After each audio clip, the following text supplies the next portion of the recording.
Hello, hello.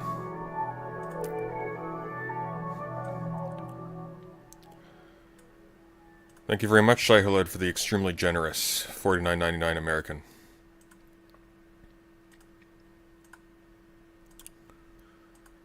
Especially timely. I'm.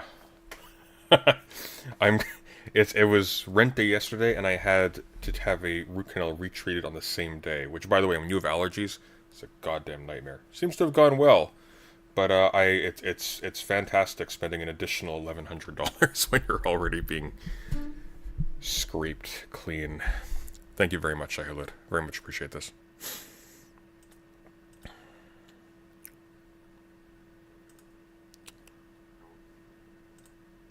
Alright, so it looks like Adam and Sitch are winning out. Can you pay $50 to cancel out the first $50?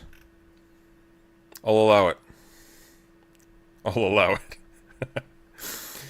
I don't want it. I hate Adam and Sitch. I don't hate them. I just don't want them to be in my awareness anymore. Alas, that is not the world we live in. So, it looks like Adam and Sitch won. Let's find it. Thank you, Naomi Chance. I appreciate that.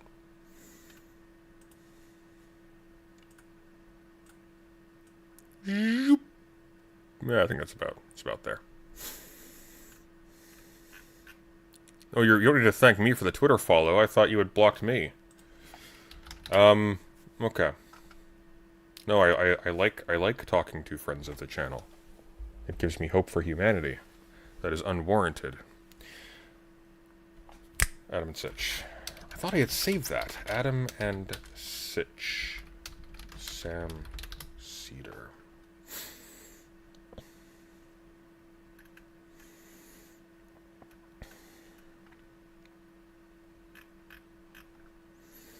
But yeah, so for anyone's confused, this thing right here is my ingenious plan to give you the drama content that you want and the theory content that you want a little bit more.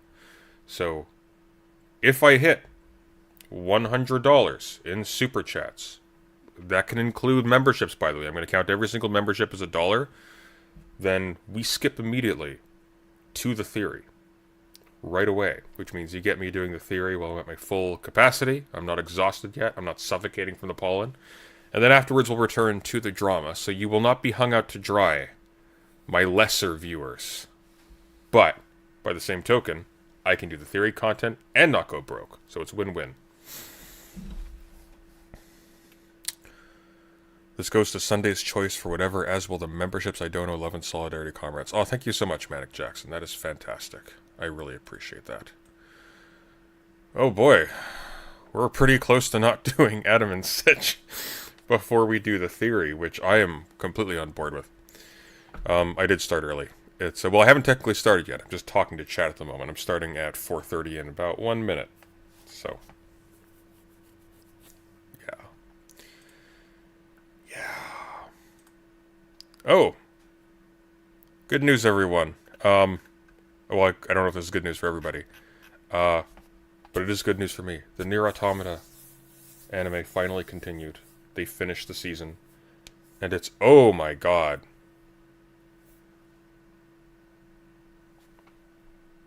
Well, Dietrich, thank you for the 50 gifted memberships. That's very generous of you. We are there. Well, that didn't take long. I'd say this is a proof of concept. We're going to do this again. Thank you very much. Alright, well. That works for me. Theory time. We have an essay by Lewinton we're going over. And there's a particular reason why we're going over the essay by Lewinton. Richard Lewinton, if anyone's not familiar, is a evolutionary biologist. Let me actually make sure I get his credentials correctly here. Richard Lewinton. Evolutionary biologist. Looks a little bit like a cross between Jean-Paul Sartre and Mark Fisher. But very cool guy. Oh, and he died in 2021. I didn't know that. Oh, that's unfortunate. But absolutely fantastic. Not just a biologist, but also a cultural theorist and a philosopher of biology. And he wrote. He was along with people a little less committedly, people like Stephen Jay Gould, but also Midgley. What's their name? It'll come back to me. Critiques. He was part of a group of biologists who were critical of what used to be called sociobiology. It later came to be known as evolutionary psychology. So you can sort of understand, for those of you who are familiar with that, why I would be interested in people who are taking up that position. And he was heavily critical as well of the idea of laying into some discrete aspect of an ontogenic process, that is, the change an organism experiences throughout its life cycle, of loading in the information required to guide that process into a single element.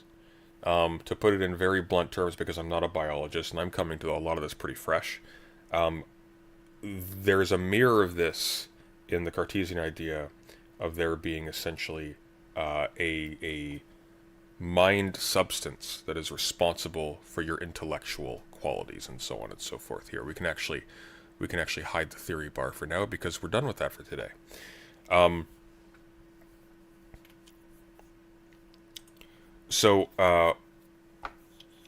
This is what has driven Susan Ayama, who I'm actually almost finished this book. I'm at the last 35 pages of the book proper, and the afterwards got some really cool stuff in it, including this is such an insanely rich book. Oh, thank you so much, Lisa, blogger, for the 5 gifted memberships. I really appreciate that. Make sure you turn on the accept gifted membership option. Oh, yeah. So chat, if you want a gifted membership, you actually have to turn on the option in your settings so that people can gift you a membership. And that way, I don't actually know what that gets you at the intro level. I think it, I'll have to look that up. But in any case, helps me, so that's good. Lewontin's fallacy is, so random guy says, Lewontin's fallacy is what's invoked when you don't hate black people enough for someone who will never have sex for their own fault. I have no idea what you're saying, but I'm sure it was important with some slight edits. Anyways, sorry. Susan Ayama, who's still alive, by the way, and is ridiculously attractive for 80 years old, frankly for 60 years old, and still has some lectures on YouTube, wrote a book called The Ontogeny of Information, in which she criticizes what she calls the homunculoid gene. So homunculus, of course, is like a little tiny human, and what she's criticizing people, especially people like Richard Dawkins, for their selfish gene concept, is that by loading information, all of the guiding information for the development of the organism into the gene, you're essentially giving the gene a cognitive function. You're treating it as the little man with the plan, sort of pulling the strings on the top. I mentioned this a little bit in my reading suggestion video a couple days ago. She cites Lewontin heavily. I haven't read Lewontin directly yet, except for the essay we're going over now, hence the immediate interest. And what's great about Lewontin at all, you'll see a lot of debates between lefties and righties on issues of, for example, race and culture, race and IQ, etc., etc., genes and culture, genes and IQ. That kind of thing, like whether or not the ceiling of an individual, even outside of a racist context, the ceiling of an individual's development is in some sense determined genetically, stuff of that sort. This whole argument has been had in a much more robust way that actually attacks the conceptual framework that makes those questions seem obvious, and that's what I've been digging into a lot recently, actually weirdly by way of going into my anti-teleology focus of research recently. So there's going to be a lot of interesting stuff coming from there. I am still, once again, coming into this very fresh. My background is in political science, not in biology. I'm having to upgrade my math to college level, for God's sake. It's kind of horrendous, the gaps in my education, but we'll get there. But in any case, we are looking at a article that Ayama responds to pretty frequently, called "The Corpse in the Elevator." We started reading that the other day. We're going to continue it today, and we'll see where it takes us.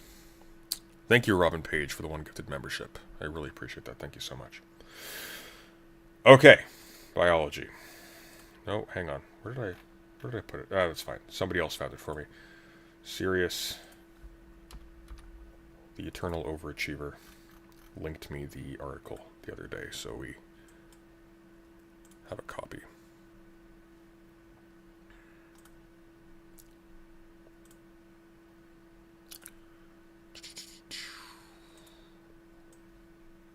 Alrighty then. Brilliant. I'm gonna make myself small. And pink. What is going on? Hang on.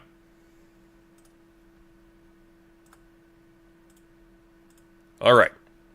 Don't know what happened there.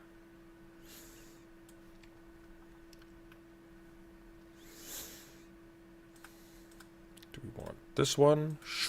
There we go. Okay. Bellissimo. This is a story all about how... Okay. And we left off... Let's actually zoom in a little bit. I think we got to, like, page 10. Okay, so we'll read the last paragraph of this, then we'll continue. And basically how we're going to do this is I'm going to read, as clearly, carefully as possible, with my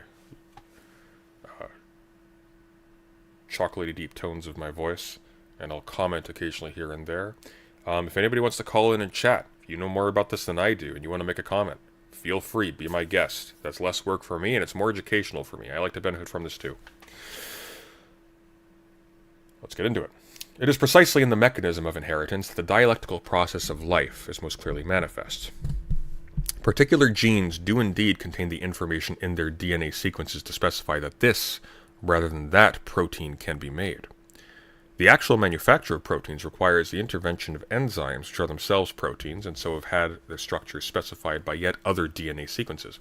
Moreover, enzymes make new DNA using old DNA as a model, so genes, quote-unquote, make the proteins that, quote-unquote, make the genes, while proteins, quote-unquote, make the genes that, quote-unquote, make proteins. And one of the ways in which Ayama elaborates on this is she specifies that the genes themselves, DNA, by themselves they're essentially inert. It's through the it's through the functioning of cells, essentially through a process. She considers basically all life processes to be ontogenic processes, which I think is correct because it is just formal change over time that generates the information as an organism interacts with its environment. And its environment interacts back with it, and so on and so forth.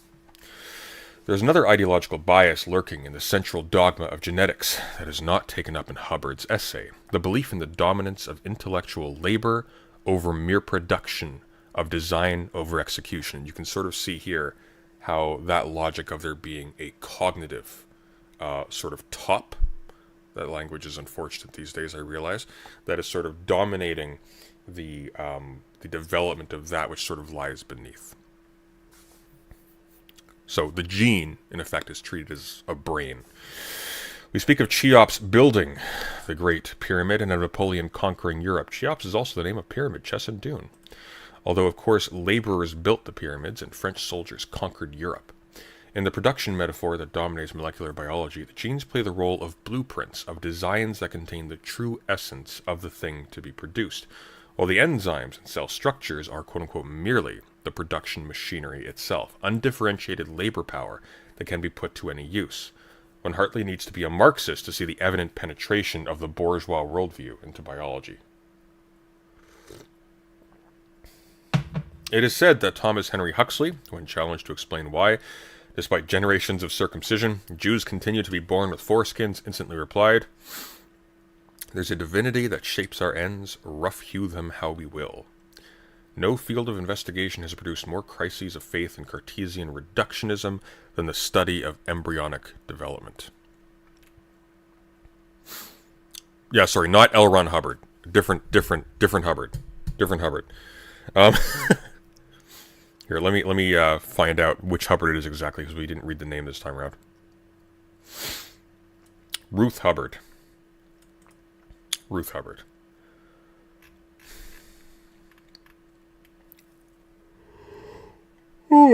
Okay, sorry. No field of investigation has produced more crises of faith in Cartesian reductionism than the study of embryonic development. Over and over again, the great embryologists of the last century have begun as mechanists and have ended searching for the immortal hand that framed the symmetries they studied. The great German embryologist Hans Spemann thought he was on the track of the chemical organizers of development until his student Holtfretter showed that he could get frog embryos to make eyes and legs by shoving toothbrush bristles and cellophane from cigarette packs into them. Hans Drich, one of the founders of Entwicklungsmechanik,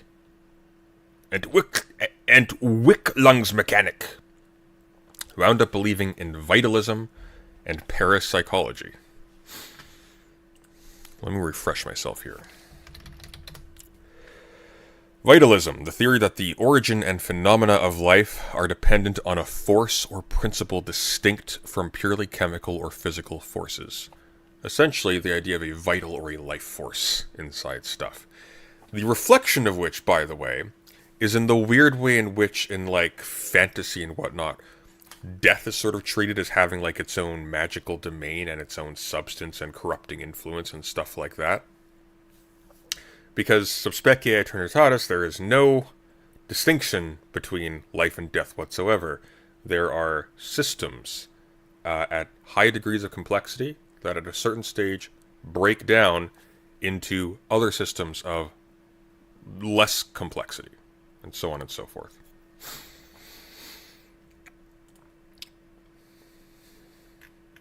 The problem has been that when developing embryos are challenged by perturbations, they often respond by ignoring them.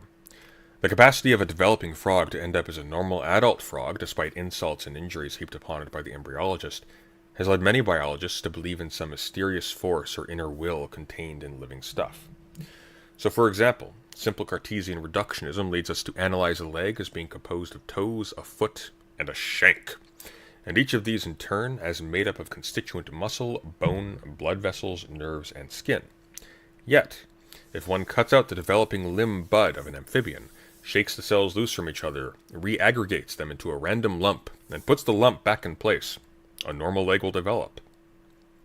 It is as if each cell had within it the information quote-unquote limb without knowing whether it is to be toe or shank, muscle, bone, or nerve. Unlike a machine whose totality is created by the juxtaposition of bits and pieces with different functions and properties, the bits and pieces of a developing organism seem to come into existence as a consequence of their spatial position at critical moments in the embryo's development. Such an object is less like a machine than it is like a language, whose elements, despite a superficial identity of morphology, take unique meaning from their context. The very different properties of language-like and machine-like systems become apparent when attempts were made to build translation machines.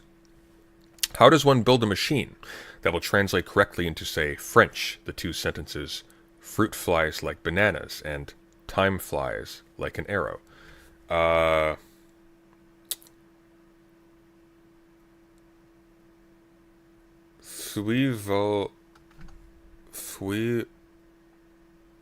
It'd be fui, vault, because vault is fly, right?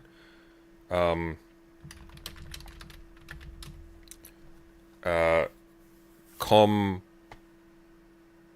fui, vault, com, banan? Banana in French. Banan! Fui, vault, com, banan. And, oh, I see.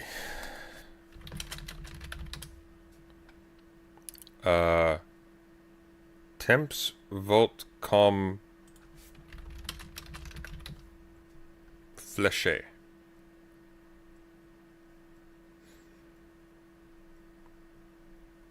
Anyways, sorry. Press on. In the past, the failure of embryogenesis to yield to the Cartesian program of cut and paste has led... This is why I left Quebec. My French sucks. Robin Page says, Present Sunday, check out the Wikipedia articles on universal Darwinism and its subfields for a better understanding of the evolutionary algorithm as a process. I'll give that a look, thank you.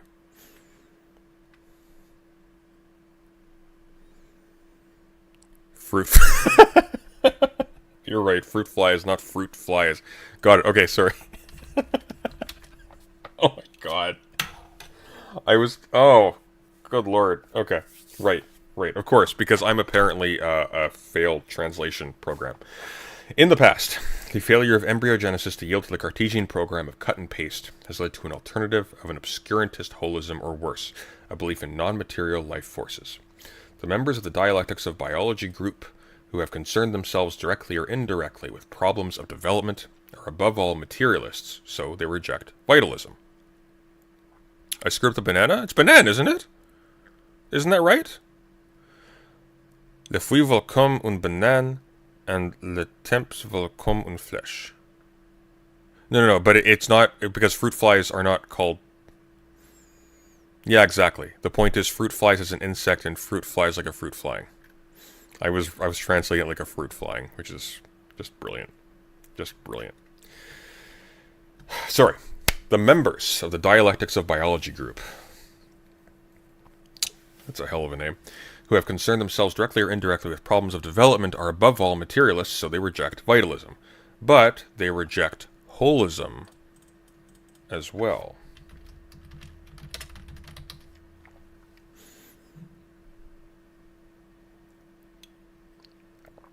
So a holist approach, if I'm not incorrect about this, is basically one that looks at the system as a totality and doesn't try to identify causal or determinative force in like a single component of that system, I guess.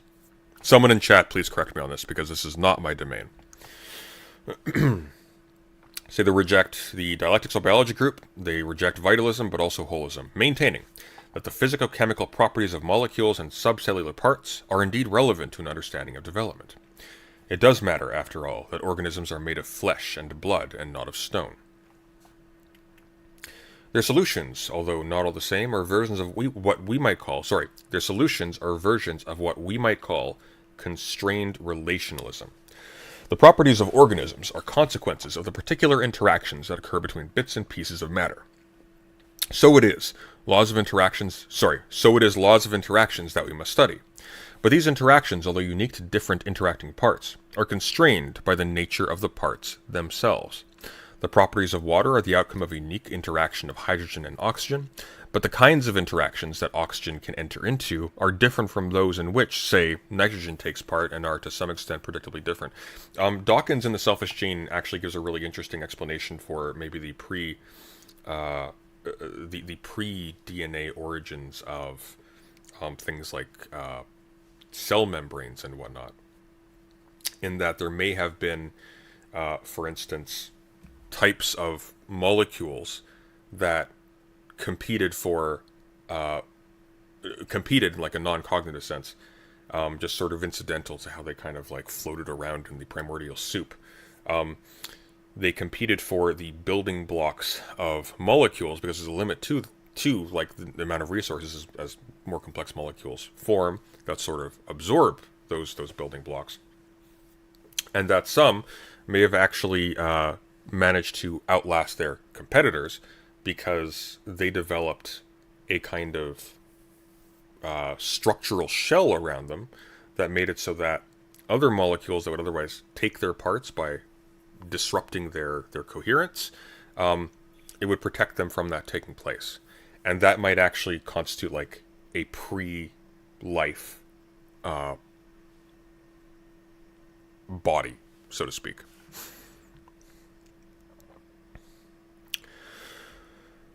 The properties of water are the outcome of a unique interaction of hydrogen and oxygen, but the kinds of interactions that oxygen can enter into are different from those in which, say, nitrogen takes part, and are to some extent predictably different.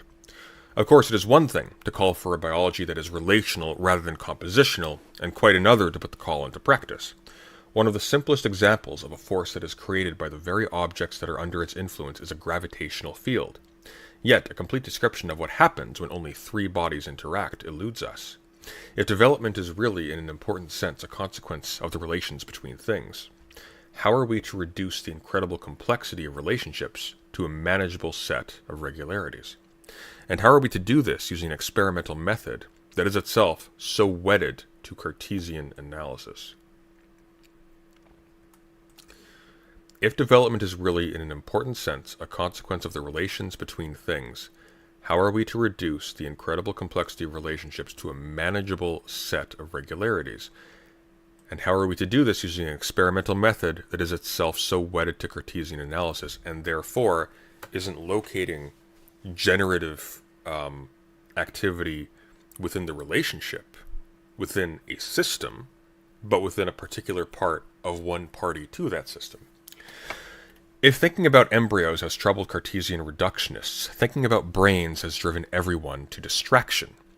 Descartes' solution to the problem of mind was, as we all know, to exclude it from the universal machine, and to claim that soul was separate from body.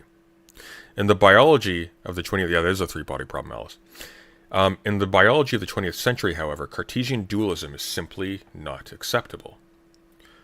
Whether reductionist, holist, or dialectical, all parties agree on a materialist view that everything in the world is some manifestation of matter and energy. By the way, this is reflected in Thomas Hobbes' political atomism. It gets really weird. It's also reflected in Paradise Lost, but that's a different stream. Reductionists have interpreted this materialism in a rather naive way, as they so often do, providing some amusement in a really dismal science.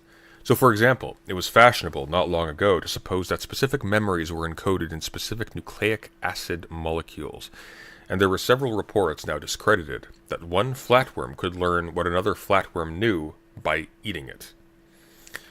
After all, genes are made of DNA, and aren't they just a form of quote-unquote information? A memory, quote-unquote, of our ancestors. The price of metaphor is eternal vigilance. That's quotable. Oh, that's such a good line. Price of metaphor is eternal vigilance.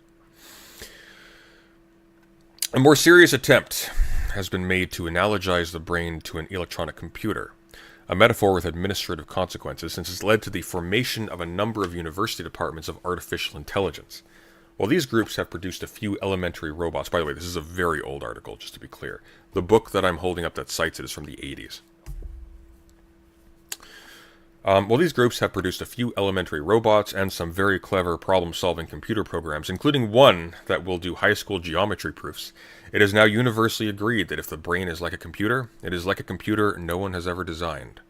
Among the difficulties with the computer analogy is that, unlike an electronic memory, human memory does not store specific events in specific spots, and new experiences can actually induce the formation of new circuits.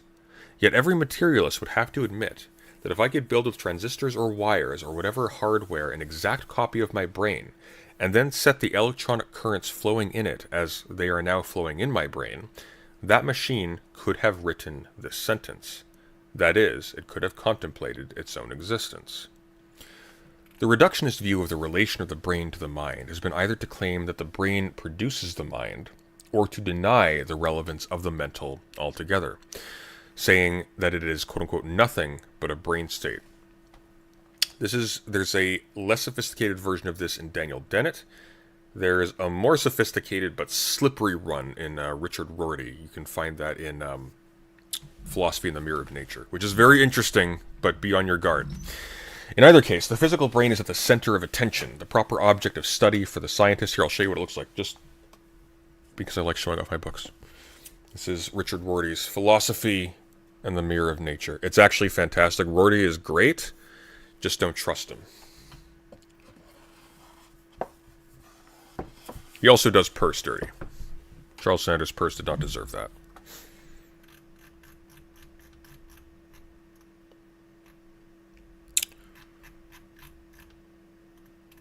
Robin Page, I don't know if I caught the 5 gifted memberships, but I appreciate that if I didn't. Sirius says, if I can make one request, can you restart the article? I'm going to combine the reading of the previous part of the article with this in a segment later, Sirius, so you'll be able to see the whole thing in one go.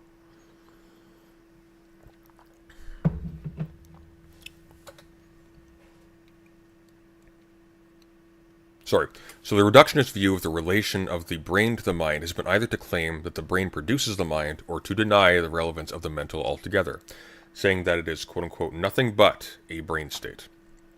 In either case, The physical brain is at the center of attention, the proper object of study for the scientist, while the mind can be left for the allegedly ineffectual ruminations of epistemologists, linguisticians, that's a new word, and psychologists, none of whom will ever get to the real root of things. I haven't heard that term before, linguisticians. I always just said linguist. What is a linguistician? Linguistician, an expert in or student of linguistics. Okay, that works. The dialecticians.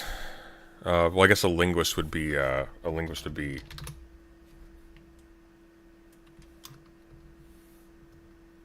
a linguist is someone who is skilled in foreign languages as well as someone who studies linguistics. But to be more particular, someone who studies language scientifically, that would be a linguistician, because they are involved in linguistics as the object of their study. They are not a quote-unquote linguist in the same sense as like Foucault was a linguist, right? I guess he was also a kind of linguistician. But you can apparently use both. It's apparently like linguistician can be used interchangeably, but I'm interpreting this as the more accurate way of saying it. It doesn't matter. We can press on. It's not terribly important. In either case, the physical brain is at the center of attention. Here we go. Sorry. While the mind can be left. I'll just reread the sentence. In either case, the physical brain is at the center of attention, the proper object of study for the scientist, while the mind can be left for the allegedly ineffectual ruminations of epistemologists, linguisticians, and psychologists, none of whom will ever get to the real root of things. The dialecticians of the Brezinon group, however, assert the symmetry of mind and brain as two aspects of the same reality, each embodying a different set of properties of that reality. Meaning and syntax, for example, are not in the brain, although there is a unique physical configuration of the brain corresponding to every thought. There is simply a set of correspondences between brain state and mind state, and these in turn manifest themselves in social experience. Stefan and Beatrice Chorover argue that physical states of the neocortex, the limbic system, and the core brain are represented in individual human beings as thinking, feeling, and doing, and in society as facts, values, and practices. Changes that arise out of activities at one level do not cause, but are manifested in and represented at others.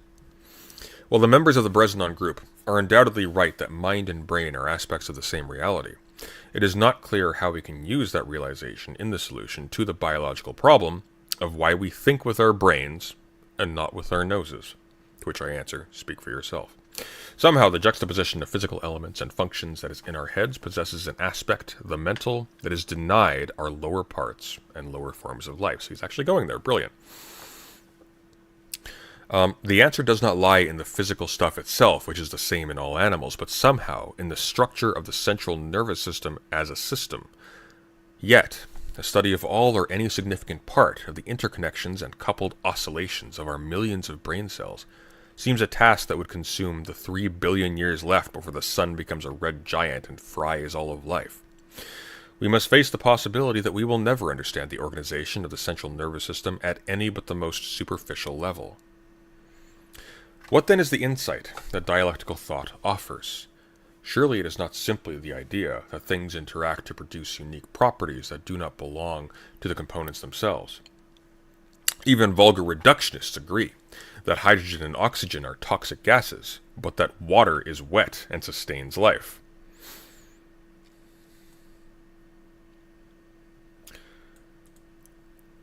Uh-oh, Bogardus. Uh-oh. Oh, no. Oh, no, he said the thing. He did it. Oh, you'll never recover. Vosh, you're vindicated. And dialectics must mean more than that one thing can have two very different co-equal aspects, since that was already decided at the Council of Nicaea, 1500 years before Hegel and Marx. What characterizes dialectics is its rejection of the terms of the argument that places all questions somewhere on a line between explanation by properties of parts and explanation by emergent properties of wholes. We're getting Haas too. Boy, everyone's taking strays today. It is not that a whole is more than the sum of its parts, but that the parts themselves are redefined and recreated in the process of their interaction. So the reductionist sociobiologists argue that individual human limitations place constraints on society, but in fact, social organization is the negation of individual limitations. I'm going to reread that just for my clarity. So the reductionist sociobiologists, forebears of evolutionary psychologists, argue that individual human limitations place constraints on society, but in fact, social organization is the negation of individual limitations. No human being can fly by flapping her or his arms and legs. Yet we do fly because of the existence of airplanes, airlines, pilots, fuel production, radios, all products of social organization.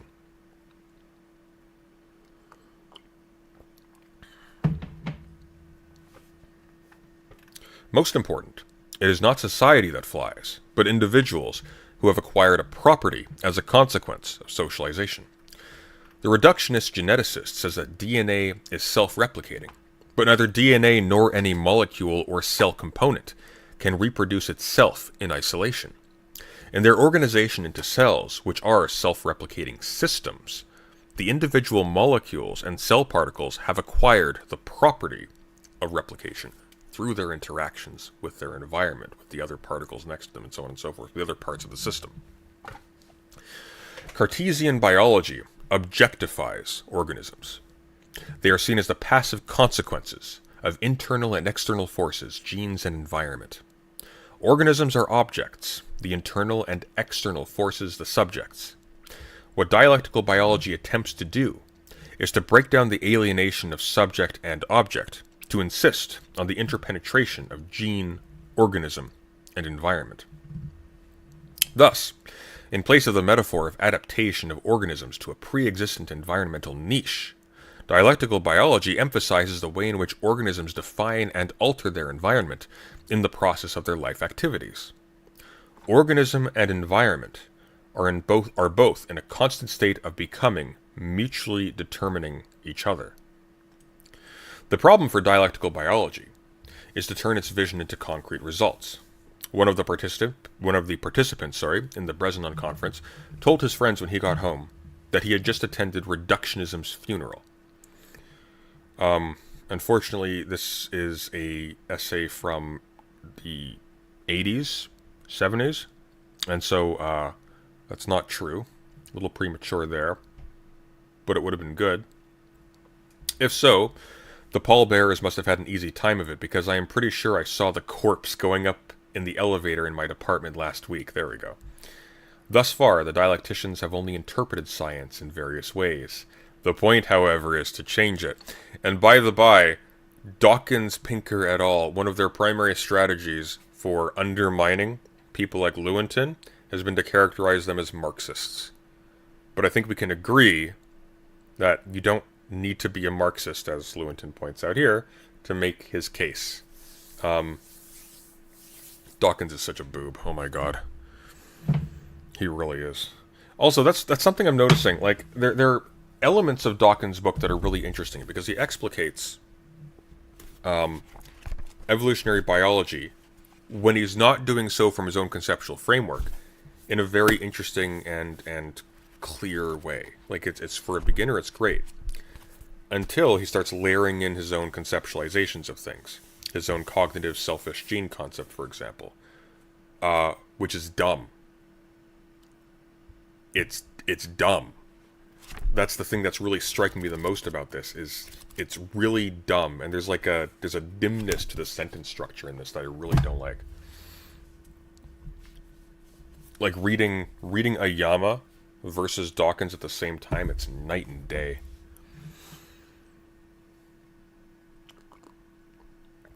He was a Marxist, but being a Marxist does not make you a bad biologist. If anything, it seems to have made him a very good biologist. And by the by, Lewontin is an actual evolutionary biologist, not a zoologist with a bunch of honorary degrees because he wrote popular stuff for a lay audience who didn't know the difference. And one of the things that really disgusts me about Dawkins and Steven Pinker, to a lesser extent Dennett, is that they have used their celebrity to bypass their critics in academia, because people will read Dawkins, they'll see his debates with clergymen, they'll assume, oh, this is an eminent, important scientific thinker, despite the fact that his only contribution to research has been on the decision making of already formed animals, and that the people who are contending with this are significantly more qualified and just scientifically more interesting than him in almost every conceivable way. But you have a big cultural move, fear mongering about the role of Marxists in the universities. You leverage that, say, hey, these are a bunch of pinko scum, don't listen to them, and boom, you win the public debate. Anyone who says that debate in public, on a stage, on television, allows the better ideas to sort of sift to the surface is an idiot. That's not how that works. What makes the better ideas sift to the surface is the catastrophic failure of the bad ideas that sifted to the surface first.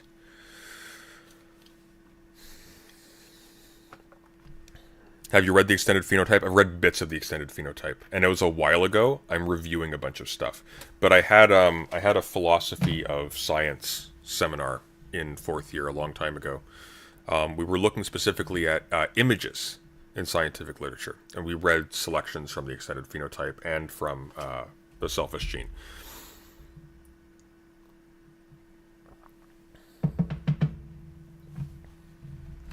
If it weren't for the atheism push, Richard Dawkins would mostly be known for interpreting the droppings of William Hamilton and George Price.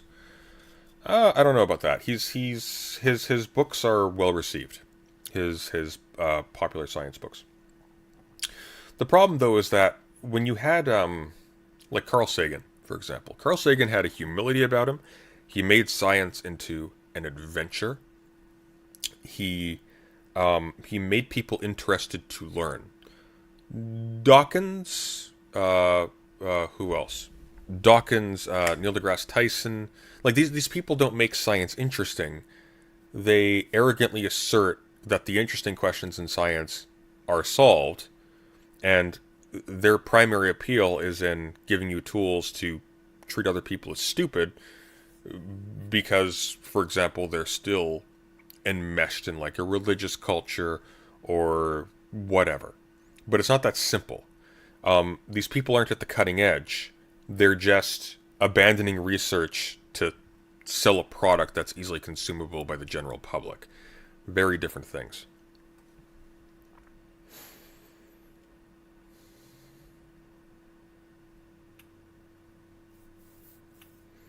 Isn't Dawkins also turf adjacent? Dawkins isn't. Dawkins is full on turf. He's not turf adjacent. He is full on turf.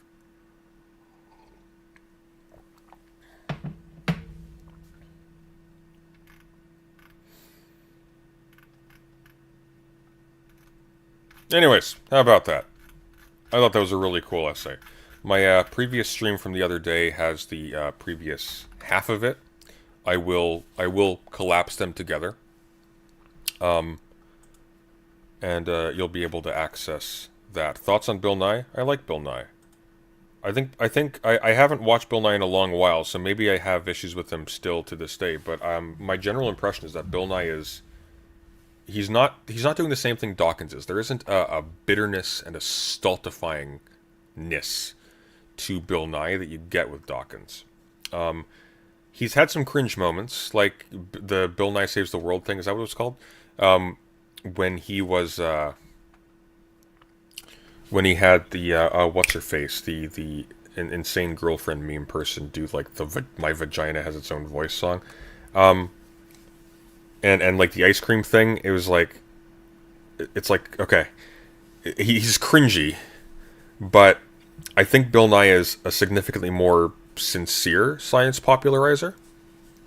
I liked his debate with Ken Ham. He had really good answers in that debate.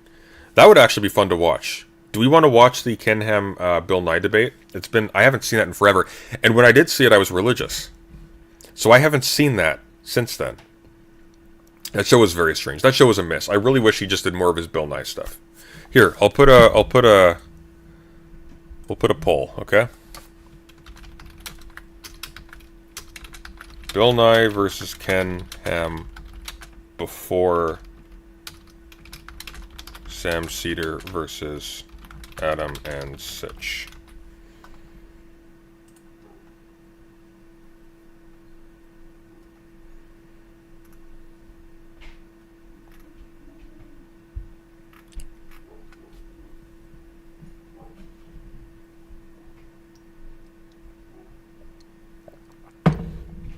It has been years. When was that? Hang on, let's see.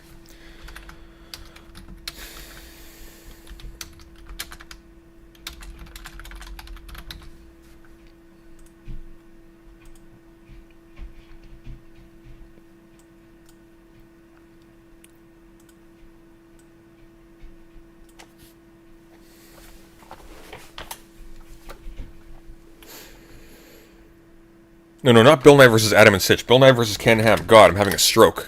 Bill Nye versus Adam and Sitch. Here we go. I wonder if this will demonetize the stream. Ken Ham is petty enough.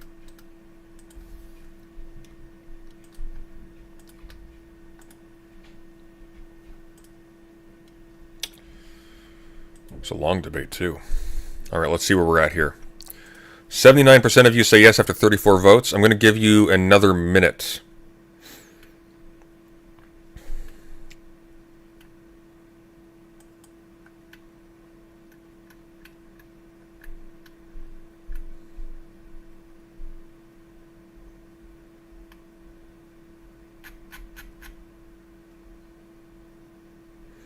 You remember when King Crocodile covered that debate? Did he? Huh. This is from, oh my god, this is 9 years old.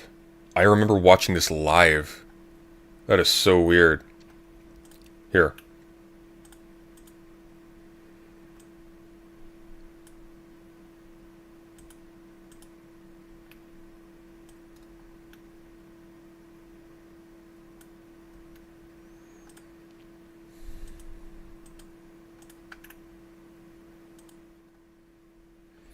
Oh, why is that so big?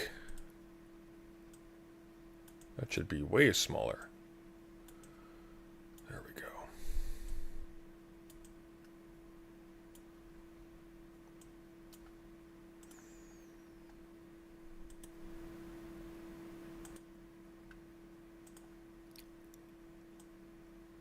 Here, you know what? Actually, I'm gonna make myself smaller, and we're gonna make this big.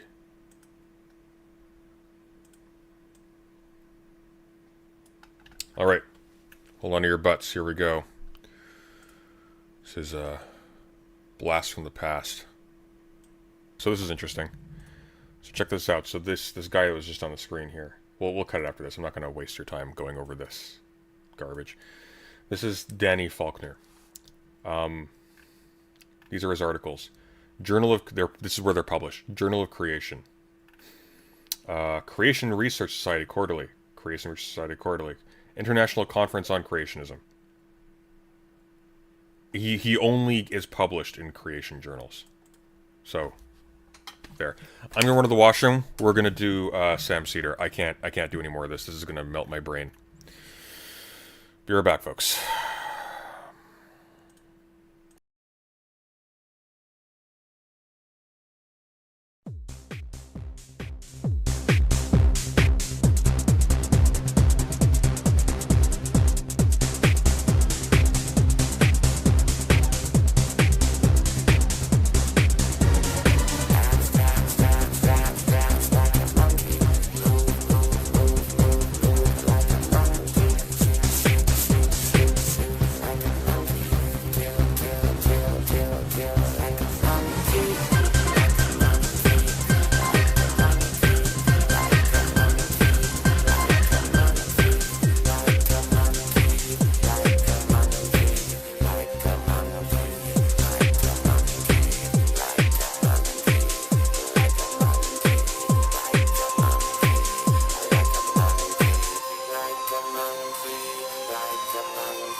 Alright, change of plan, lads.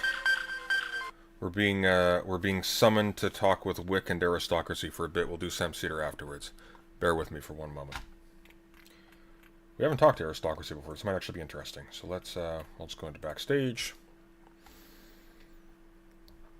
We'll turn our virtual camera on so they can see us. I think we'll probably want to go with the smaller one here. Then we'll want... Yeah, so we'll wait for them to pull us in. Hey! Hello! Hello. You're live.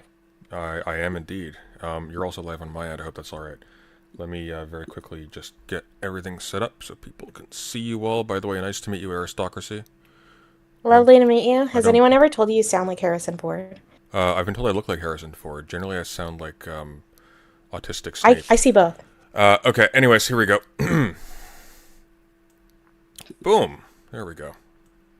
Yeah, we just had a wonderful discussion on political violence as well as the Barbie movie, actually. I haven't seen that yet. I have to, though, because I have to... We're talking I was so about... disappointed by that movie, like, to be honest. It's a conservative I feel like masterpiece. I'm the only What are one you who talking didn't about? enjoy myself. Pardon? It's a conservative masterpiece. What are you talking about? I have Oh. eudaimonia in my Yeah. chat, so I'm just... How was the... I'm curious about the violence conversation. What were you guys digging into? We discovered that violence is bad sometimes. And sometimes it's good. I guess that was the... I don't know. It was a nuanced discussion. That's profound. What was your... Or we were pussies, one or the other. No, I'm not going to comment. What was your... What did you think of the panel that we did? I thought that the panel was fun. It was fun to watch. I think Vosh is a pretty good moderator. He is a good moderator. I do think that the core of the issue was somewhat ignored because in reality everyone really agreed that violence is justifiable in certain situations. Like the question really was, what defines violence? Like what is just like what is when is it justifiable? It was really more of like a semantics or a deeper philosophical discussion, which is probably going to be a lot more boring. So Well, no I one really actually, I read actually that. think, I actually think Doe made an excellent case that everybody missed, but it actually encapsulated sort of the contradiction in the anti-violence side pretty Hmm. categorically. And she went into a discussion of like, well, what if, for example, you undermine the functioning of an automobile manufacturing facility to save the lives of all of the life forms that are constantly being crushed and run over by vehicles that are being their ecosystems being destroyed by the creation of roads, et cetera, things like that. Not that that's like a viable strategy, but let's say it was, Hmm. and everybody laughed at that. They thought it was silly and stupid, but therein lies the point. Non-violent martyrdom as your primary strategy works Yeah. if the surrounding, if your fellow citizens and the state in which you're operating, whatever, if they don't have total contempt for you. These life forms are held in total contempt by almost Hmm. both sides of the argument in this case. And so the example Yeah. is taken as a joke. But historically, this has actually been the case for many human groups as well. In a few fortuitous cases, the stars aligned up through many like trials and sacrifices. It came to be the case that in addition to other things on the side, nonviolent passive acceptance of public brutality and whatnot was the way to go, and it did actually win some gains. Nobody disputes that. But Hmm. that's my read of the whole thing in retrospect. I think the primary reason why we were really going heavy on the despite the fact that we all agree, and I know we all agree because I Hmm. told Wick his argument when he was talking to Andrew, is because the premise Wick's of face. the debate and the reason why we had it, I can't remember the exact contents of it, but there was a tweet I was responding to in which essentially Wick was advocating sort of the martyrdom as the only viable strategy for political change. There's a case in which that Okay, works. We let me have let obvious me let me examples, but actually tell you what happened because this go isn't for it. the tweet I made. Okay, The well, I can't. tweet It's been a I was while. getting dragged about was Mm. I made the stunning and super brave observation that uh, Martin Luther King advocated for nonviolence. And people were like, well, actually, no, he changed his mind later in life. And actually, no, riots are the voice of the unheard. And actually, no, all this, and that, and the other. And that's what No, was no, I that think the. prompted Oh everything, no, I right? think what prompted everything. It wasn't that. That's true. And Doe actually did gaff a little bit in that conversation, if I recall on that point. But I think what people were taking issue with was this being used as a prescription for people of a group of which you're not a part. So it's one thing, and Martin Luther King was himself critiqued by other civil rights activists and black rights activists, et cetera, as well for this. But it's one thing for Martin Luther King to tell his own people, as one of his own people, here's a strategy we're going to try to deploy. And it's another thing to tell a group that's not your own, you need to martyr yourselves until people like me give a shit. That's going to rub people the wrong way. It might rub people the wrong way, but the question is it right or is it No, wrong? no, no. The Right? the the And I the, think the that it point the is point. contextual. Yeah, It is contextual, right? There are cases where it's of right and course. cases where it's wrong. But Yeah, I'm never going to stop myself if I see something that I think can help someone else. I think it's always right and it's always correct to be able to talk to that person and say, hey, this is what I see you doing that's wrong, and this is what I see you doing that's right. That's just what we do as humans with that's each other. which is fair. Except if you're not a part Yeah. of that group, if you, for example, bear none of the consequences of that plan not working, or if you bear none of the consequences of another plan not being enacted, then what that's going to read to people is ultimately you're putting forward your comfort as an outside observer ahead of the actual stuff that's happening to the people you're lecturing. Because it may be the case that the strategies that you're suggesting, even if they work, the cost might be intolerably high for the people who actually have to bear it. Well, that argument cuts both ways, It does. Mr. President Sunday, right? Because a lot of times what happens is people will advocate for violence knowing that they aren't going to be the ones on the front lines, result in doing, like, they are not going to be impacted by the violence that they advocate for, right? They are not going to feel its effects, if they're a part of the even group, if they're part of the group. well, no, Even if but they if are they're part of the group well, that is being oppressed. individuals may, but if they're a part of the group that is being oppressed, and the negative consequences are incurred by the group, then it stands to reason that they at the very least have some more skin in the game than just some random person on Twitter. It assumes, right, that the entire group is going to face the consequences of the violent portion. And Well, to if some we're extent talking they about will. advocacy for group rights, then and we're talking about the political efficacy of action or the political, I guess the whether or not something will cause like a backward slide, then yeah, it does assume that, but it assumes that quite correctly because we're talking about the group as the subject here. Depending on the group, right? Like if we're talking about an advocacy group, and they all go, this entire group goes to the front lines, right, to do battle against their nemesis, the state or the government or whatever group is oppressing them, then sure. But a lot of times that's not how this works. Like it's too interconnected to kind of using the civil rights movement as an example. Right? The Black Panthers did not suffer the same things that the people who in Martin Luther King Jr.'s camp did. Some of it, yes, but the response to different protesters at different protests was No, different. they suffered all of it. It just wasn't localized to the protests in the same way. Because that was how, well, no, that's literally what Martin Luther King contrived. That was the strategy. Oh. But anyway, sorry, we digress. Well, you have Eris here. We do. Sorry about that. Sunday, you made a statement earlier about where you praised Doe's statement about like the wheels running over, right? And you said that that it was because like you're dealing with like individuals who don't actually value whoever we're talking about whatsoever. That it's like something that with Doe, like I agreed with the prescription, but like the description that like we just don't at all care. I think like to this day, like people still do care about animals, even if they eat them. And even though it's not a matter of just to sort of cut you off there. It's not a matter of them not caring about animals. It's a matter of them not caring enough to do anything about it. That's a big difference, right?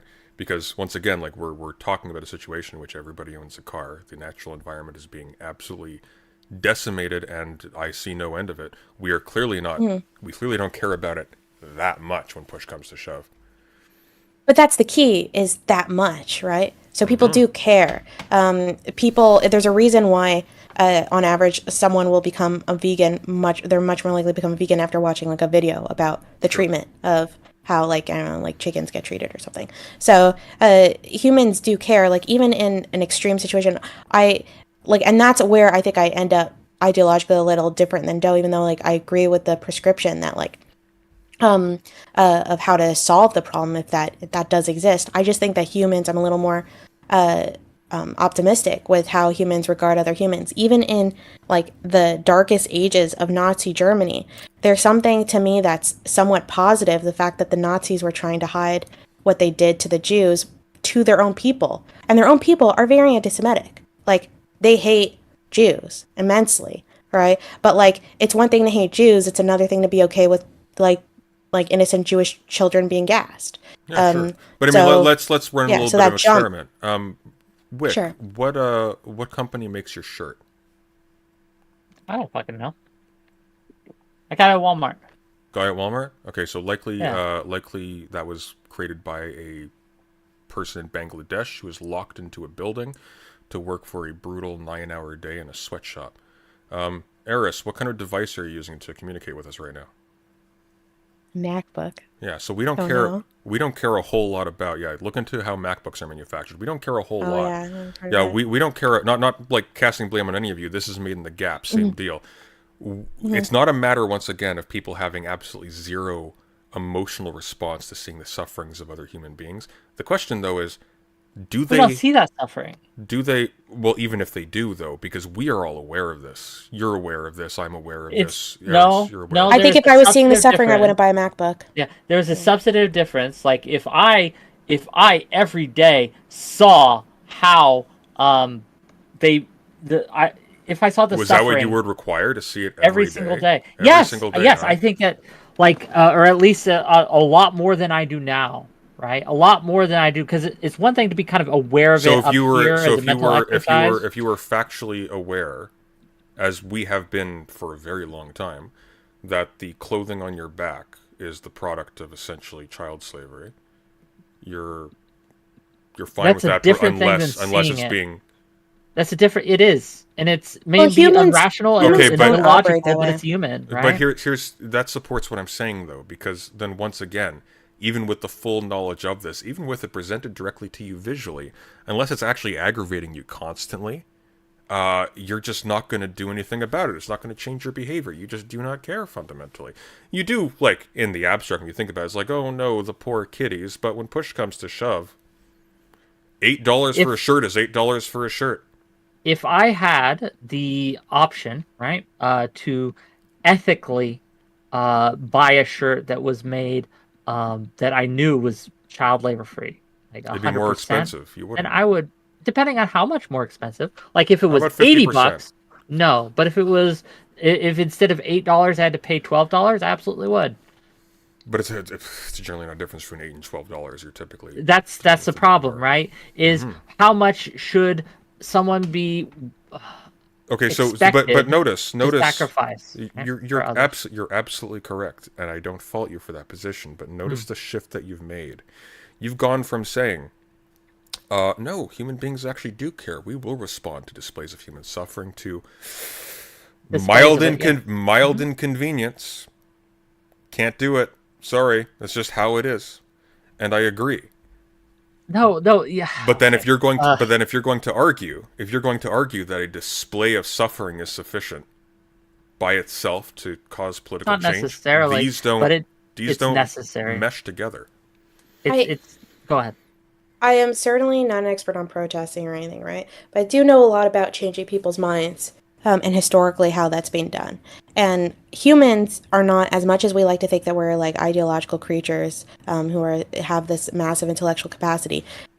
Knowing something is very different than feeling it, right? Like you have to get to our hearts to truly change our minds. It's one of the reasons why film and art is so excellent at changing people's like political attitudes rather than a great political speech. And the best political speeches are very emotional ones.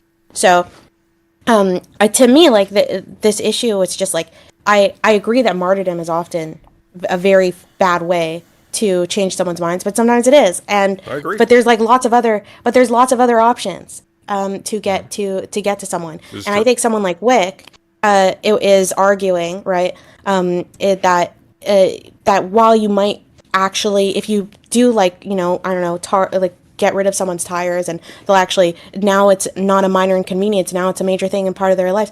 There's also a massive consequence to that. There's a good chance that that person might become even more against it. So Yeah, what would happen if all the animals, right, the little animals that were getting run over every day, if they decided to go and start killing humans? What do you think the humans would do? Would they give in to the demands of the animals? Like, oh, sorry, animals, my bad. We didn't know we were coming into your Well, home. I don't think anybody on my side of I don't think anybody on my side of the debate was arguing that it was a positive thing to advocate for the mass slaughter of other people in civil society.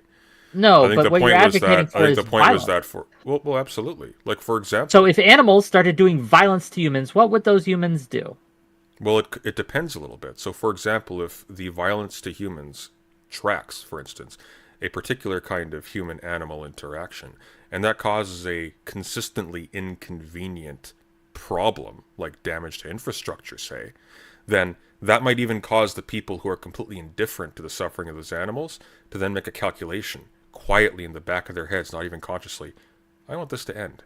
I'm going to vote in something that seems to make this end. And if continued indifference doesn't do that, well, That's maybe true. they'll be voting for something else. I don't disagree with you that they will vote for it to end, but that voting it for it to end isn't going to be play nice with the animals or move or move away from a car-based society. It's going to be we're going to get rid of the animals. They're going to die. Hey, I just think that violence is like, I think there's plenty of instances where it is very effective at changing people's minds, and pushing people in the right direction. It's just like there's so many other potential negative like consequences to that violence as well. You don't know. It's like, to me, like playing a bit with fire, right? That it should just be the last option. Well, that rubs both. That Like rubs both ways, most of though. yeah, That rubs both ways, though, right? sure, yeah, no, sure, that's fair. So the problem here, once again, is that by taking that off the table categorically, you are placing a lot of faith in the blind process, a much slower process, a process that doesn't You're right, actually it's make slower. specific tangible, not even necessarily slow. It might not actually move at all. You're making a judgment that it is, and sometimes that judgment is correct, but sometimes it's not. And to take that off the table categorically strikes me as equally naive as saying that, for example, nonviolence must never be deployed, because that's always useless. Clearly, there are cases where nonviolence is actually the more strategically viable option. Maybe in a certain context out here, maybe it's overwhelmingly the most viable option. But to say that it should be taken off the table categorically doesn't make a lot of sense. Case in point, I don't think anyone believes that it should be completely taken off the table. well, I mean, I was going to say, though, case in point, I don't know what on earth bears out the idea that damage to infrastructure, for example, would result in a unanimous response of destroy the animals. For one thing, it's a bit more complex than just a single organism having their being aggravated and having a response to that aggravation. There are going to be people who do have sympathies, and there are going to be people who don't have sympathies, and these are both going to be part of the same group. Sorry, the allergies again, so I'm stumbling over my words a little bit. And they are now going to be having friction with each other. And so the response is going to be at some level a compromise between those, which is why, for instance, the response to infrastructural damage at BLM riots and protests was not glass the city, right? Is destroying property violence though? I would just consider that like Absolutely, of vandalism. course it is. It's in a You direct consider that attack. violence? I would say From so. what Yeah. I This was a problem from with what the I'm debate understanding, there. well, from what I'm understanding is that that's a debate in and of itself, right? So, Oh, like, I would never when I describe violent behavior, I'm never thinking about destroying property. you're thinking of violence against flesh and blood directly. You're thinking of like a machete hacking at skin. Sure, yeah, but like I'm because I Oh would well, just consider fair the enough. Look, other violent no, vandalism. I would agree with that. Now, I mean, there is the point to be made, for example, that if it wasn't for the fact of Kennedy's assassination, it's distinctly likely the Civil Rights Act would not have been pushed through as fast as it was. But leaving that aside, I don't think anyone was really advocating that mob violence against entire groups of people was a good solution to anything. I don't think anybody in our debate was arguing that point whatsoever. But I do think Wick would contend that violence against property is violence. No, I'd be very I surprised if think you disagreed. I think that I would consider it a form of violence to destroy property. Yes. Yeah, there you go. Well, again, That I makes also sense think, if you're a very strong capitalist. That makes sense to me, but I'm not. So I'm not. I don't know if I'm a to me, very that's strong wacky. capitalist, but That's I just am a wacky. capitalist, and I do think that like if someone comes into your home and sets your home on fire, right? They have done violence to you. I think they've destroyed. Well, if something. they put your life in danger by doing so, then yes. No, But I even don't if think I'm it. not at home, right? Like even if I'm out on a drive, No, I don't think right, and that's I what it come is. home, I and think they've done something unethical to you. Like I think that they should be prosecuted, but I don't think that's violence. What Like, if somebody went to someone else's home, razed it to the ground, kicked them out, went to somebody else's home far away, grabbed them, pulled them back, put them to work against their will, and then sort of let them kind of spiral out from there after releasing them from that after they had like a fisticuffs over it, and then those people in retaliation for all the stuff that went on as a result of that do some mild external damage to the house. Is that still violence on behalf of? Well, is that still violence? is that for me or for That's for like Wick. that's Yeah, on I her. thought you were talking to her. I wasn't listening to you, Yes. Sunday. I'm sorry. That's I fine. thought you were giving her a hypothetical, so I'm gonna think about. No, I'm more or less in Yeah, because I agreement was with. just thinking, I was like, sounds like colonialism to me. I was going to say, I'm more or less in agreement with minus. I would absolutely consider violence against property to be violence, because it's trivial the way I'm sort of phrasing it. But I would consider damage to property to be violence. I just wouldn't consider it to be the same type or it would really depend on Well, whose yeah, property, et cetera, et cetera. obviously, we have different considerations for different types of violence, right? So violence against property is different No, than but I mean, violence against a person. insofar as we are considering violence as strictly being violence against flesh and blood, then I'm probably But more or this less is in why agreement this with Eris. conversation is hard to have with you Sundays, because you keep retreating to different types of violence Well, when I'm we not have these retreating. conversations. I'm not It retreating. it feels like a, if you don't want to use the word retreat, use the word dodging or Well, something, where hang on. it's hard to Well, actually. but And we talked with aristocracy earlier. The contrary to Martin Luther King Jr. in his time, was not people just hacking white people in the street. That wasn't the contention. Violence versus nonviolence has to do The with Bullet or the Ballot by Malcolm X, right? You ever read it? but against whom, Wick? Clearly against specific political targets, not just arbitrarily and without any distinction. Sure, but Yes. there is So a which would problem include, for example, violence with against violence property. in that it doesn't just, once you set that fire, you don't control it anymore, right? Like once you have opened that box, you don't get to decide when the violence stops or who the violence gets done against, right? You go to kidnap or do violence against a specific political figure. Hang on. What if? But you clearly don't believe that because you put all executive function Okay, in the seriously, hands you're just of... fucking wrong. I've read your data. Like you are framing this in such a dishonest way. I'm actually crazy. just I'm reading back to you what you just said earlier.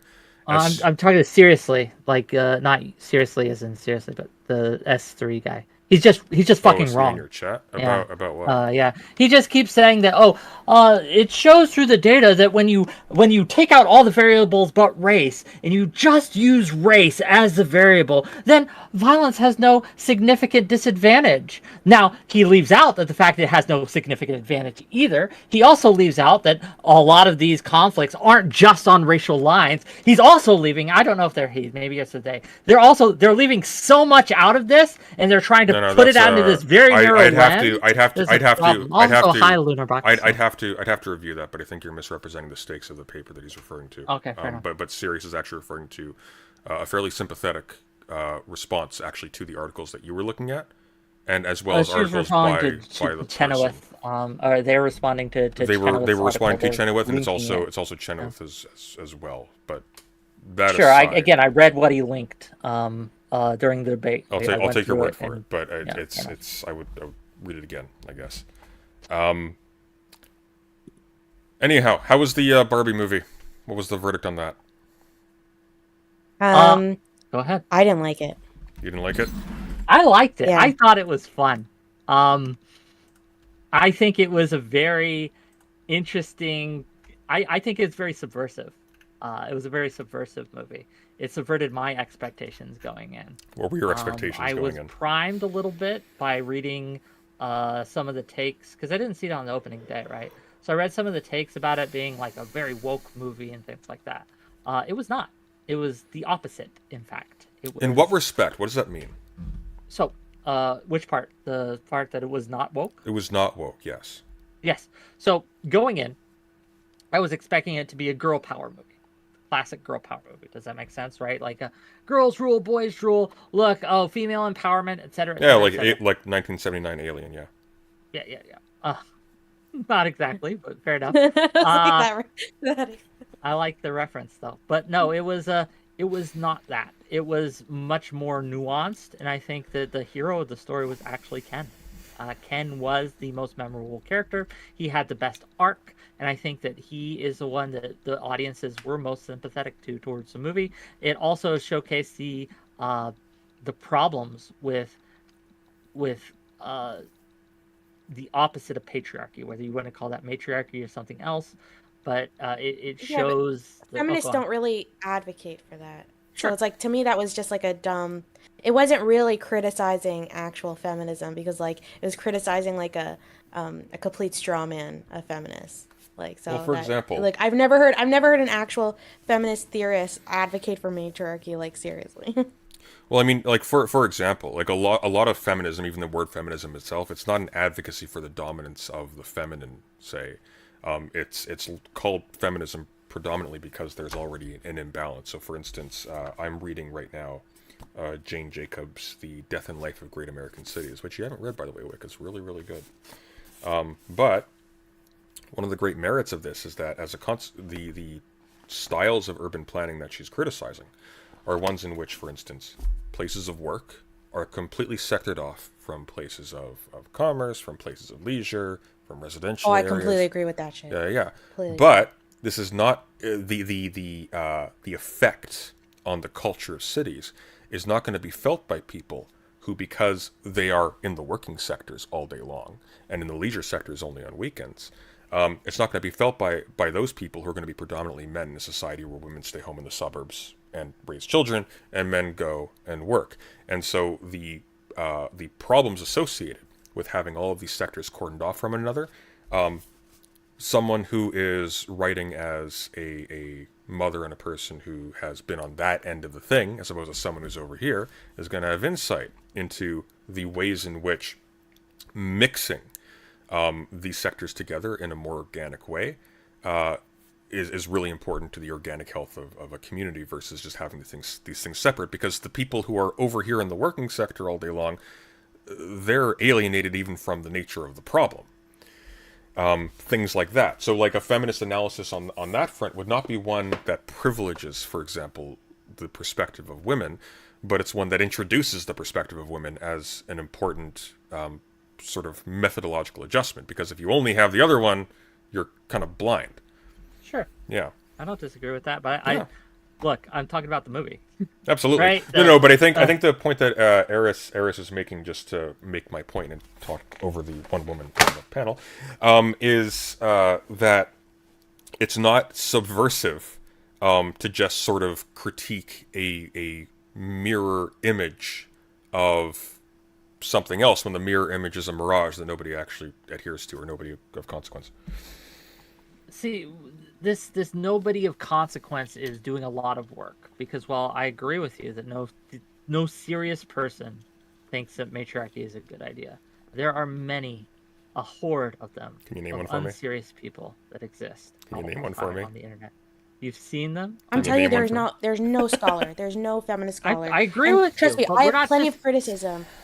Sure. Well, there's But one. There's got to be one. Scholars There's got to be aren't some. the only people. There's a that lot of fucking exist. crazy scholars, but none Sure. of them say that shit. Sure, there's a lot, but scholars or in academia isn't the only world in which we live. We live in a world where people distrust academia. In fact, Okay, there are sure. a lot of anti. But even the most extremist feminists I can think of, feminists that I really disagree with, like they literally don't advocate for matriarchy. Even ones that are like insanely misandrist. What right? about the That's the kill things all that I men consider really. people? What is that? Do you really think anyone actually like has that serious opinion? That's not just like some raging misandrist. They politically believe that. I think that there are people who believe very close to that. Yeah, I do. That's wild. I I to me, think like, it is. I agree, it is wild. I my don't think standard a for lot of them- craziness is way lower than I've seen crazy ass feminists that say wacky shit, but they never say that. Like that's I super insane. think you could absolutely find even people in academia who say that, but what I would say is that it's not really subversive to pillory a group that is already ridiculed by the broader society. What are you subverting in that case? That's just quite literally a restatement of the status quo. That To was be my problem fair, with the movie. yeah. To be fair, like maybe at that level, to its credit, for just kind of staying the course that happens to have this singular merit of being not in favor of at least that crazy thing.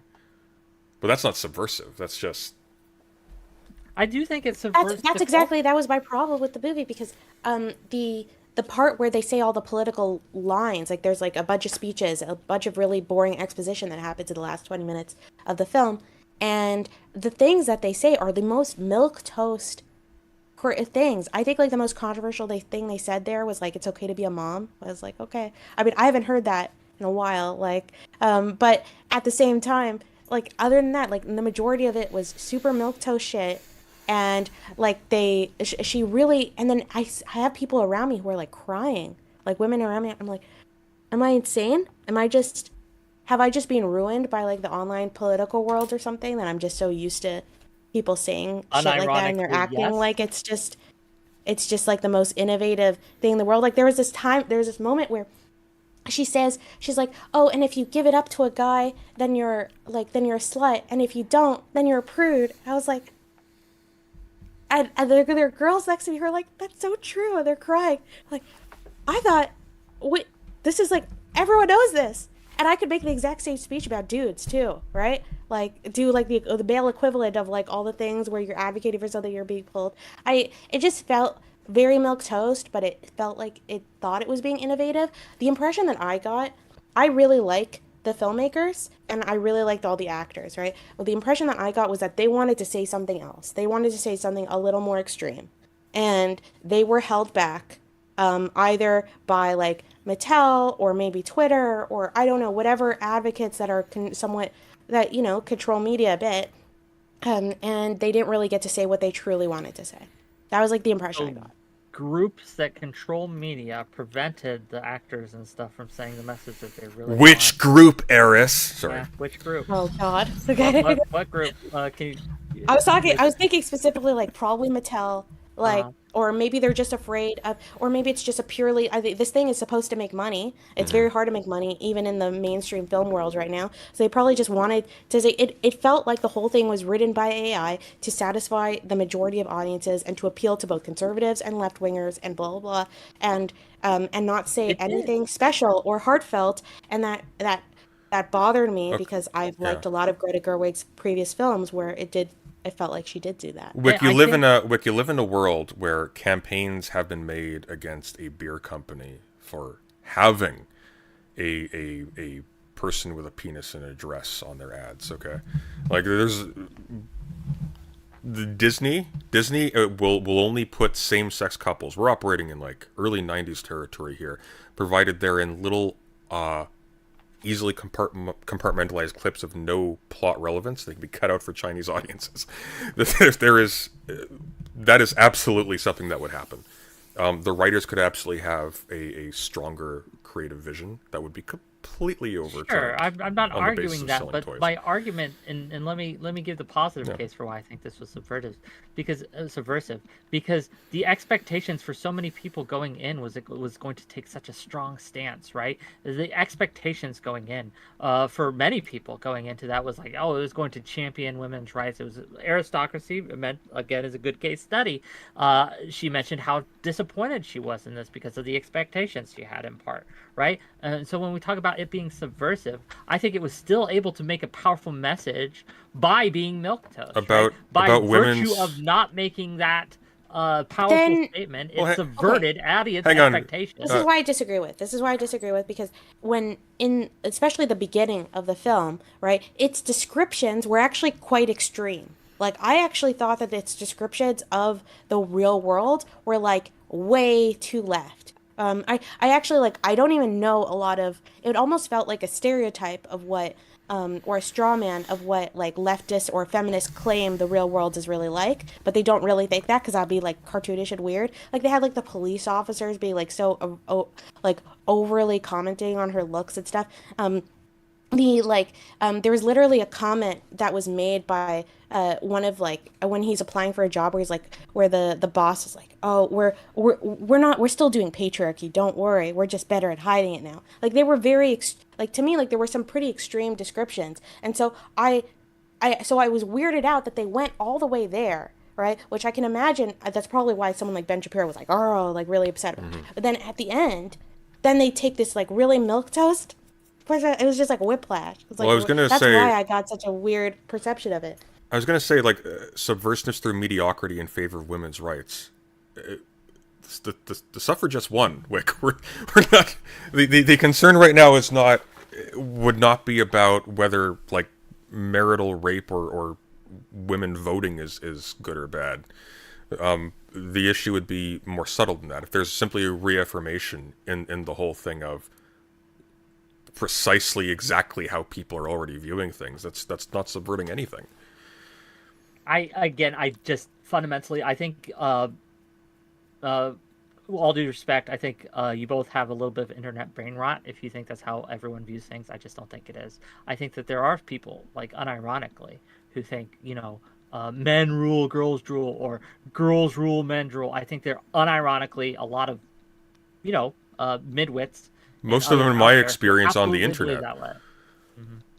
Uh, Yeah, Well, but it's that's not what just on the internet. if I'm I, talking to about me people that's I meet in it's real really just life. an internet crazy thing. I don't know. I've been in a lot of really extremist feminist circles that say things that I find offensive, and they don't say that.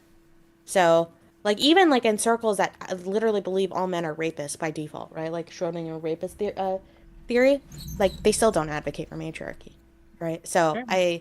it's like, I, Yeah, yeah, I but don't these know. are Like that people with just seems like a coherent wild. ideologies. I'm not That's talking what I'm saying. about Maybe people you with have the coherent internet brain. ideologies. I'm Maybe talking you about have the just internet brain. normies. Right?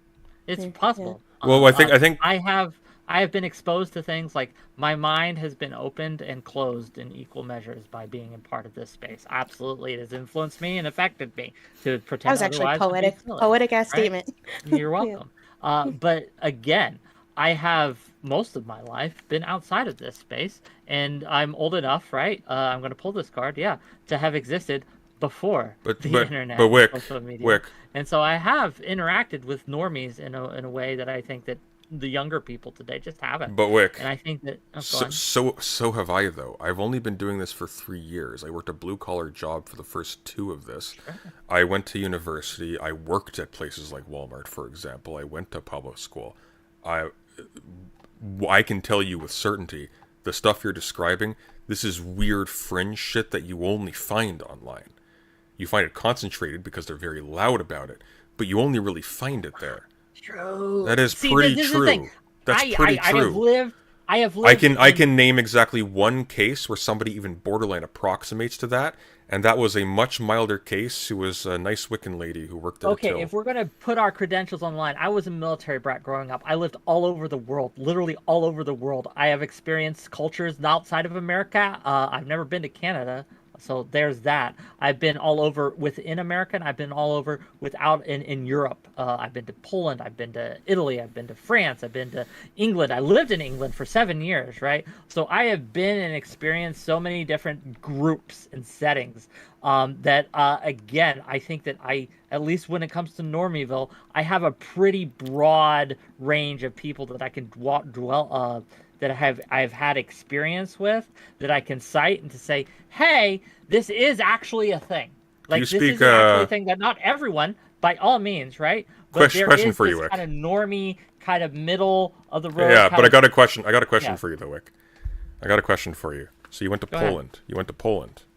I lived there for about 6 months. Cool. But you're using this as like a citation for the attitudes of people towards these what No, I'm claiming just are as fringe to topics. back up my statement that Sure, I have but I'm going to ask dealt you. with people outside of Absolutely. No, I absolutely bubbles. agree. But with respect to the question of whether or not the extreme fringe stuff that we're talking about is endemic outside of the internet or if it's really concentrated here.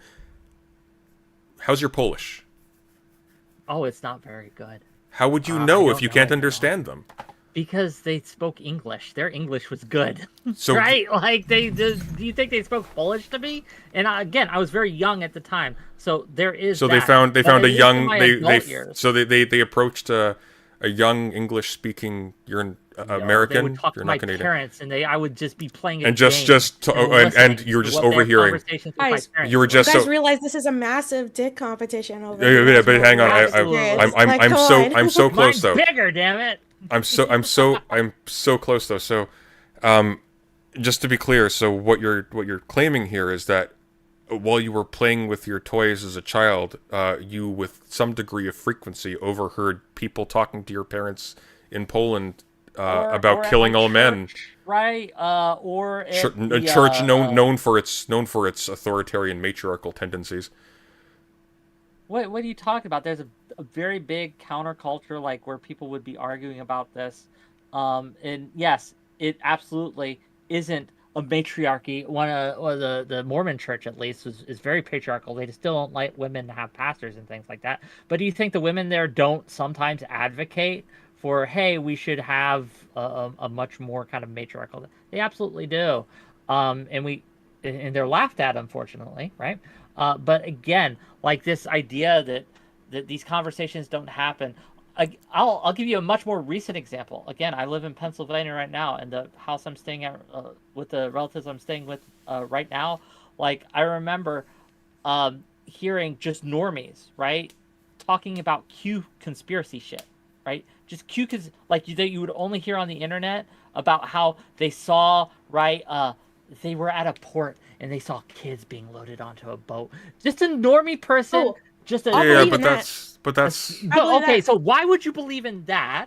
But you don't believe, and it's somehow so far because fetched to think that I've heard Wick, or I've I've got experienced an with people answer, but I've got talking an answer about for you. people getting Wick, rad femmes in a way Wick. that's violent towards men. But I have an answer for you, because that kind of thing is peddled by major news organizations. The kill all men shit only exists in weird little internet forums and in very unread, like fringe academic screeds. I think That'd be why. just wrong. If you were if you were to tell me that there are feminist movements that are incredibly misandrist, I'd be like, yeah, Oh, yeah. for sure, right? Like I've 100%, I've explored the dark areas of the online female sphere. Okay, there's some dark ass places. That's why I'm so doubtful, because I genuinely don't even know if you can even find these people on the internet, like that genuinely believe this, because I've been in the extreme areas that literally think men are inherently violent, okay, that think that men are inherently rapists, like that is some GC places that are like super transphobic, which often go hand in hand. They hate men so much that they hate trans people as a consequence. But like even they don't advocate for matriarchy. That's why I'm doubtful, because I've been in that world. Okay, And they so don't it's like know enough I about challenge you matriarchy to again. advocate about matriarchy. So if I've No, given that impression, what they're advocating for is things that would necessarily lead to matriarchy. They don't call it okay, matriarchy, that's a right? different claim. Then I could say sure. I mean, Okay. if you could say that, like you could say that, like the idea that all men are rapists can lead to, dangerous consequences that could Well, lead they potentially to advocate a for like matriarchy. one example that I will give that I can vaguely remember. And remember, this is over a period of.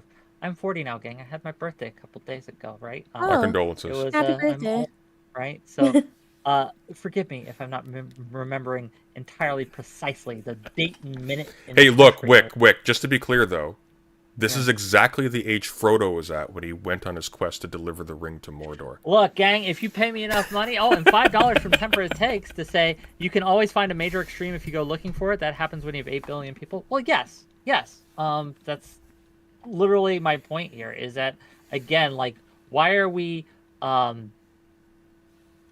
surprised when people have just these uh the reason this argument has started, and it's a dumb argument, we should be arguing about political violence, but we're arguing about Barbie, is because I thought, a pretty anodyne statement that I think the Barbie movie was subversive. Aristocracy disagreed. That's fine. She could disagree.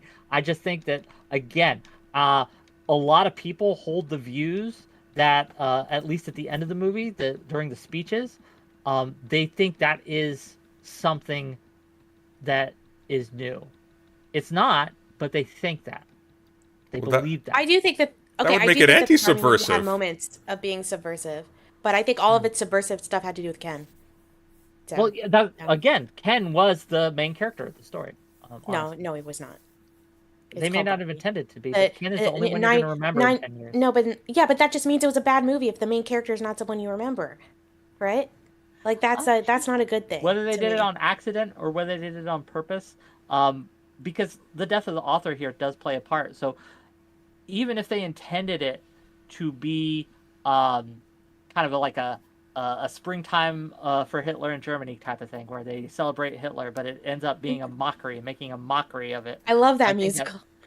but do you see what I'm saying here? Like, the author may have intended it to be one thing, but if it doesn't end up being that thing, and instead is something else to so many different people, that's still valid. It Literally, still when I doesn't make went, it bad, everyone's right? it's a majority of women. They're all wearing hot pink outfits. They're dressed for Barbie. Like, this is about Barbie. The whole movie was about the ending, all the final moments were about like her character development. Like, this was still a Barbie movie. So it's like, you could say death of the author all you want, but if like the main character was not and her journey was not something that moved you, then it didn't do a very good job at telling a story. So It I didn't like do a very good job at telling Barbie's story. I'd agree, but it did a great job at telling Ken's story. Not as Big Nick, the Big but Nick he was is like in 10% chat. of the film. He was such a small part of the movie. I was so disappointed whenever he wasn't on Ken screen. was Yeah. a small part of the movie. He had Yeah. the he had a I I disagree. I don't think he was a small part of. Don't make me watch this movie again, and I'm gonna have to calculate all the time he was on screen. I want to fight you on this, but we have someone. The person who's been yelling at you in chat has actually gotten balls to come backstage. Oh my god! You want me to bring him on? I'm excited. Let's do it. You want to bring him on? What up? You're live. Big Nick. Actually got balls. Yeah, I mean, you talk a lot of shit in chat. It wasn't. It's not a matter of not having balls. There's nothing that she's saying that's worth commenting on. Everything's wrong. Everything. She says Why is are you wrong. here then? You have a good channel. I like watching you, Wick. You're very Thank fair you. and balanced. I know, but we have Aristocracy on. You hate Aristocracy. Why? Is that? Are you guys hearing the background noise there? I am, but I dig it Yeah, though. is that This is not like bad, it's like a or- Metal Gear Solid cutscene. I'm actually. Yeah, I was like, I don't know. It's making me feel weird things. So, but let's go for it. It's your time to shine, buddy. What is? Let's pick one I don't thing. know. I can't hear. Let's anything. pick Everything's one like thing. complete Can you echo. hear me? That's because it's from your Hello? end. Okay. Can you pick one thing that you think Aristocracy has been wrong on that you would like to address? I've never been wrong ever. So he can't think of it. It just doesn't exist. Hello. Can we resolve the audio issue first? Yeah, you're fine. You can You're just say fine, it. go. I can't hear anything. Everything's like a bunch of echoes. Do you have stream Don't- on? don't walk mute into my the light. stream. Mute my stream. and then- Hey, Okay, you're good now? It kind of sounds like the aliens that everyone's was been my- talking about. it's my earphones. My earphones are plugged in now. Great. Okay, so you're This good? Discord thing works awesome. Are you good? I'm good. How does it sound to you guys? It sounds great. Beautiful. Pick one Great. issue that you've had with Aristocracy and what she said this night, and she'll address it. Go ahead. And say something nice about me too. What issue? She's confused about everything. She's confused about everything. That's why I was saying there's no point in me jumping in the chat because she's confused about everything. Damn. So are you upset that you If she feel wants like to ask me a question, Well, we were talking specifically about issues that I am divided on and I am confused on. And I definitely did warn Wick that my real opinion on the issue, right, because I obviously initially memed on it, was a much more boring one. Because I end up being like, well, sometimes and sometimes not, you know? Which I don't think is why do people- necessarily why do people listen to you? confused. If Pardon? If you don't have your opinion made up, why do you think people listen to you if you don't have your opinion made up? I don't know, maybe they're just like VTubers. I have no fucking clue why people listen to me. So, why did Wick invite me on here? I don't know. I don't know. I've been struggling with that. Have you never talked to someone that could see both sides of an issue and could debate it and understand like those attitudes? That seems, I don't know. The way I was raised was that was something that was a good thing, right? To understand and respect both arguments of the issue. And especially in a nuanced thing when you're talking about violence and you're talking about like any conflict specifically. Because if we're talking about one specific conflict, I can get a more sure opinion. But if we're talking about all of these things that people are advocating for, it's very hard for me to just say firmly, no violence or violence. I agree. Okay, this has been a pleasure. But yeah, something's wrong with your audio, so sorry. I Let's fucking bring won on- that debate. I won that You debate. did. You got him. Yeah, I got him. I wished he had something we could sink our teeth into, because I do want people who, if you do have a criticism for Aristocracy, it's okay to come on and air that criticism. That's fine. She'll engage with you. She's already said she's open to anything here. So please come on and give us something to engage with. Hopefully one of the other guests will have something. Well, Eudaimonia made a video on how Barbie is a conservative epic or something. I am a little bit curious. Should be told on. I haven't watched this video yet because I want to save it till I've actually seen the Barbie movie. But What's up, Void? You're live. I am? Yes. What do you got for us? you're not. He's lying. What's up? Do you have something for Aristocracy or me? No, I was actually just watching and kind of enjoying the conversation. Well, thank you. Maybe I'm later. glad you're watching it, but I'll see you later. Okay, gang. If you come backstage, if you're in the voice chat that says backstage, I'm going to pull you in because I'm assuming that you went on my show. That's what I'm assuming. Oh, If that's not the case, Pull we origin of have a watch language. party channel you can watch in. Pull origin of language. This isn't origin of language. It's nameless. And we're going to talk to him in a second. Yeah. It's too bad. Hello. You're live. Hi. Hi. Wait, am I supposed to be here? Do you want to... Okay. Do you have a question? This is for how me or this is how I feel every day. Okay. Sorry, I haven't seen the movie. I don't really have any critique on it.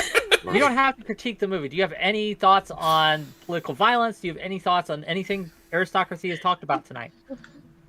I don't know. Okay. I don't know. I think violence is justified sometimes. Yes. Okay, cool. Does anyone out there have anything substantial You that can't they tell, want but to I'm like bring? actually crying. I don't understand it. It's moments like this where I'm like really grateful I'm not streaming right now. Like, and you're the streamer because it's like that's so annoying to have to deal with that shit. Are you gonna come back to streaming, or are you just on hiatus? I'm thinking about I want to come back, but You should. yeah, I want to come back. But I need to get some real life shit in order before I enter the public sphere again. Eudaimonia, that guy just followed me. So. Oh, he would actually be interesting to have on because he's conservative. Always interested in having interesting people on. Crawl the wall. What you got for us? That's a I person. haven't seen the movie either, but I had an Hold on, your interesting audio opinion. is trash. Oh, maybe it's fucked. This is as good as I got, I'm afraid. I can understand. So I'm very good at deciphering English accents. Yes. Yeah, I had an interesting opinion recently that was saying that during Reagan's sort of freeform long-form adverts with like He-Man and My Little Pony and Barbie, like they would make cartoons out of this shit, and people would buy their toys because they saw the cartoon, and it was kind of funny. The guy was saying that the reason that Barbie popped off and was popular was because it's aimed at us millennials, where we used to have nostalgia for playing with these toys, and now there's a lot of films made for us. Although we're fucking 30 or plus or whatever, we're watching like movies about fucking toys that we used to play with when we were 6 years old or whatever. And I just think that's quite an interesting, weird little thing that like normally 30-year-old people back in the day would not be watching films meant for children. But here we are discussing the values like of it. It's interesting that you say that. Like, I think that the people who made the film would say, no, this was not for children. This is like a PG-13 plus movie. This is an adult movie that dealt with adult concepts and stuff. But I have to admit, when I was watching it, I did feel a little vandalized. Like I felt very much. I felt their image of patriarchy was so cartoonish, and I was told by someone that, oh, it's meant to be cartoonish because it's funny, it's all for humor. But like, there were moments where it was trying to get me to take it seriously. As someone that's being catcalled in the city, the way their image of catcalling was so cartoonish that like I just rolled my eyes. There was it felt like, like feminist like I don't know, like corporate white feminism 101 for children. That was like my impression of the movie. And it just like kind of made me, I don't know, like I did not enjoy it. I was disappointed. I was very offended as a guitarist during the Ken scene. I'm still bitter about that. I So feel even like though he had a really maybe, cool ass guitar with a horse on it. I feel like it's an attempt by them to, for lack of a better word, like in the same way that greenwashing, it's like to whitewash, let's say, like to reconfigure our perception of what Barbie, Mattel, and those ideals that they express to us when we're kids are. They're like, oh yeah, we were bad guys. Look, we used to say this shit. It's hilarious, and they kind of make humor about it. Whereas they were the fucking ones doing it in the first place, but they're trying to like rebrand themselves as to be the good guys in some way, and I think it's in an effort to then release more of their material to our millennial generation, like He-Man. Like I got told fucking Barney the Dinosaur is scratched in to get released as a film. Like just bullshit that we used to watch as kids that is like being re-released. It's the same as Marvel movies. Like it's all made for like us, like as a retrospective. And yeah, I think that's why they're kind of really like cartoonizing all this trauma that they gave our generation basically is to try and make light of it and try and sell fucking films. They're an IP company now. They sell Barbie as an IP. Like the color pink that Barbie has is trademarked. Like it's an idea.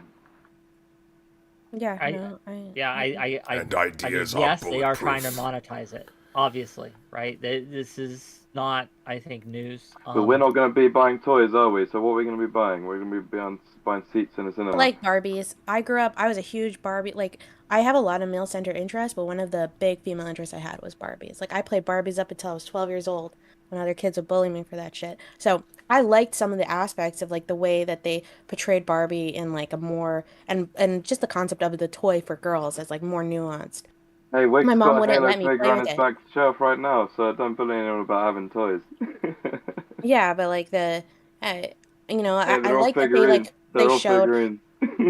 Well, I like the history. Like they delved a little bit in the beginning about the talk about how like the previous dolls that were always used for girls were always put like they were almost always focused on girls being mothers. And Barbie was one of like the first ones to really push for a doll where girls could just imagine themselves. So, but like, and when I was growing up, my mom and everyone I knew was really advocating against Barbie, saying it was like anti-feminist and all this shit. So like I thought that was pretty cool to have like a more nuanced view of it and talk about the pros and the cons of that. But like it barely touched on it. It was like little bits. The majority of it was like this really milquetoast thing where everyone could like, smile and laugh about how beautiful Margot Robbie is. It I was really hated legendary. I really, really, really hated when they lampshaded. That's like one of my biggest pet peeves in movies. That trope. There's a moment where where I think Barbie is talking about how she's like I'm so ugly, and then like the voiceover is like note to the filmmakers, as if the filmmakers are not the ones who put this in the movie. Margot Robbie is not the right person to cast for this line or something like that. And I really hated that they did that. $5 from Microeconomics to say, I haven't watched the movie but played with the toys. Barbie was incredibly subversive. She never made time for her G.I. Joe husband. Fair enough. Crawl, thank you for your thank you. No worries, guys. Have a good night. Bye bye. Yeah. Okay, one more, I think. Hopefully it's not a dud. Hello. Oh, wrong guy. Why are they still What? in the backstage chat? Yeah, I don't get it. Temperate Takes, how's it going? Hey, is this working now? Yes, it is. Yeah, I know it wasn't working last night. It was not, but we tried, right? Yeah, We had it's the okay. White Girl Council last night. The White Woman Council was summoned, and it was fun. But, Yeah, it's all right. I got to have a conversation with Aaron instead, Okay. so it's all good. Yeah, so we're gonna get back to the protest violence here. Please. I'm somewhat aligned with I'm sorry, hun, what was your name again? I'm like drawing a blank. Aristocracy. Yeah, thanks. I'm a little bit aligned with her somewhat on this. She's much more, she seems to be, and you can correct me if I'm wrong, you seem to be much more kind of pro-cop than I am. Mhm. My whole thing with, and I mean, this may be a difference between being Canadian and being American, but in America, even our Supreme Court has basically already ruled that our police force is not in service to us as citizens. They are not required to do anything to keep us safe. They are not required to do. There was another thought there, but I lost it. But they are not. They are not required to protect us. They are not required to serve us. So in so many ways, our police force are servants of the state. They are not servants of the people, and they have a very long history of using that to their advantage for their own personal gains and to inflict violence on innocent people for no other reason than that they can. Just to interject there very quickly, that may be to its credit, because the Canadian police absolutely do that to, once again, groups that are held in contempt so nobody gives a shit. And they are still very much an arm of the state. In your case, it's just been made explicit. By the way, Yeah, Eris, you're Canadian? I didn't I think know that. we have a lot. Yeah, I am. Oh. I live in Canada now. I wasn't born here though. But the I wouldn't say I'm pro police, right? Because I have a lot of issues with a lot of police departments. I just like I try to judge police departments individually. Because they're all incredibly different from one another. But at the same time, when it comes to the police, like I agree with you, they don't for in a lot of Western countries they don't legally have to act as city, and I think that's problematic. I'm pretty sure they used to, and then like there's been a huge issue with police unions, um, uh, basically creating a lot of those problems. But to me, those are just issues with the police and improving and making them better. Like police used to be even way worse, in the majority of countries. So it doesn't mean I'm against the concept of police, right? It's just like I just agree with you that I wonder what there's you a lot think. of problems with them. I wonder what you think of this. But So, I also think that one more last thing is that I do think that if the police are advocates of the state, I see the state in a democracy as representatives of the people. So therefore, they are still advocates for the people by default, just bad ones. if you don't mind me just In theory. yeah, if you don't mind me indeed. just interjecting a question, because I am curious about your take on this. So, a lot of people don't know that the term police, it originally didn't refer. It's a little bit of a strange word in and of itself, especially when we're talking about, for example, the police being in fact only servants of the state. It's literally in the name "pol," right? Like they're originally state functionaries. Originally, it didn't refer to the copper on the ground with the weapon who like goes to answer a distress call. It referred to literally just any functionary of the state that interfaces between the executive authority and the people on the ground at some level. When people are talking about police abolition, they're not intrinsically talking about, for example, the abolition of the existence of any kind of guard or any kind of trained or disciplined muscle to fix things when, for example, somebody's acting out or acting violently or whatever. Are you opposed in principle to a police abolition that sort of maintains as a substitute some kind of disciplined, more locally rooted, let's say, for the anarchists? I don't out care there, what not they're a law. called. I just think that there Yeah, should be some kind of armed course. armed force, right, that has the authority to enforce the law. Well, I don't even think most serious anarchists disagree with that necessarily. I don't think Maybe anybody on the really enforce the wants to law persuade part a them little to bit, that. depending on what is being loaded What I into have that part, seen, yeah. I what I have seen is that people really advocate when people are like, I guess, for abolition of police or defund the police. They really advocate for either community policing, which I really disagree with. So I disagree with that just as much as like no police, right? Can And you or elaborate they on advocate Yes, Yeah, I am curious too. yeah, can you elaborate? I'm sorry to community interrupt. police. So there's a lot of definitions of this, but on average, the one that I encounter the most is where people believe that police should come from the community themselves, that they're policing within. So like it's like And literally, Why are so you within. against well, if I can preempt you a little bit, just you can correct me. Would you object to it on the grounds that there's a lack of standardization of competency and practice between community policing as a That's one of result the big this? reasons. The other big reason is because I like But that's for already the case between thousands and states, is it not? thousands. Like between cities and states, Well, like there's let immense Eris, variety. Yeah, but one second. But yeah, let Eris the major elaborate. factor, like for me, the major factor is for thousands and thousands of years. Just out of necessity, the majority of whatever is the equivalent of the police in those communities have been community police forces with those that have come from the neighborhoods, and there's been severe consequences. A lot of the reasons like we have so much standardization and why you often have police that do not actually work within their own neighborhoods and work within their own communities is because of the huge danger of corruption. But you don't. But here's the problem, though. You don't have standardization, though. You have immense variety in terms of discipline and indeed corruption between states, between cities, et cetera, et cetera. It's all still entirely vulnerable to the same thing. The only difference is that with that, Oh, I still think it's vulnerable. I just think it's less so than I think it's actually I think it's probably considerably more. I think maybe what you're putting your finger on when you're talking about thousands of years, for example, is the fact that we don't actually have the kinds of ethics, for example, that would preclude a guard simply enforcing the will of an oligarch or a warlord or a patriarch or whatever. But when we're talking about like a society in which there are norms that would sort of fix a more humane approach to like community management and things like that, I don't think there's necessarily an intrinsic advantage between a local police force that has ties to the community and is responsible to the community than one, for example, that has all of the same disadvantages, but is operated from afar by people who don't feel any of the consequences directly. I wanted well, I'll let you respond to that, Eris, but I do want our caller to get questions in too. I apologize. I'm sorry. Kind of speaking That's my of bad. My apologies. temperate I overreached. But yeah, you can respond, Eris, and if you have any other thoughts, temperate, please, by all means. Yeah, I think that's a good point that President Sunday brought up. The issue, like to me, like when it comes to is like the corruption is a massive problem when it comes to local communities. You see this particularly in smaller towns. I'll meet you halfway there. I'll meet you halfway there, and I would agree. It's not Gotta let temperate in. it's not an antidote, right? Sorry, It's all right. I've seen Sunday stream enough I'm sorry. times. Sorry. Go Yeah, ahead. to me, it's like We'll back the off. issue with.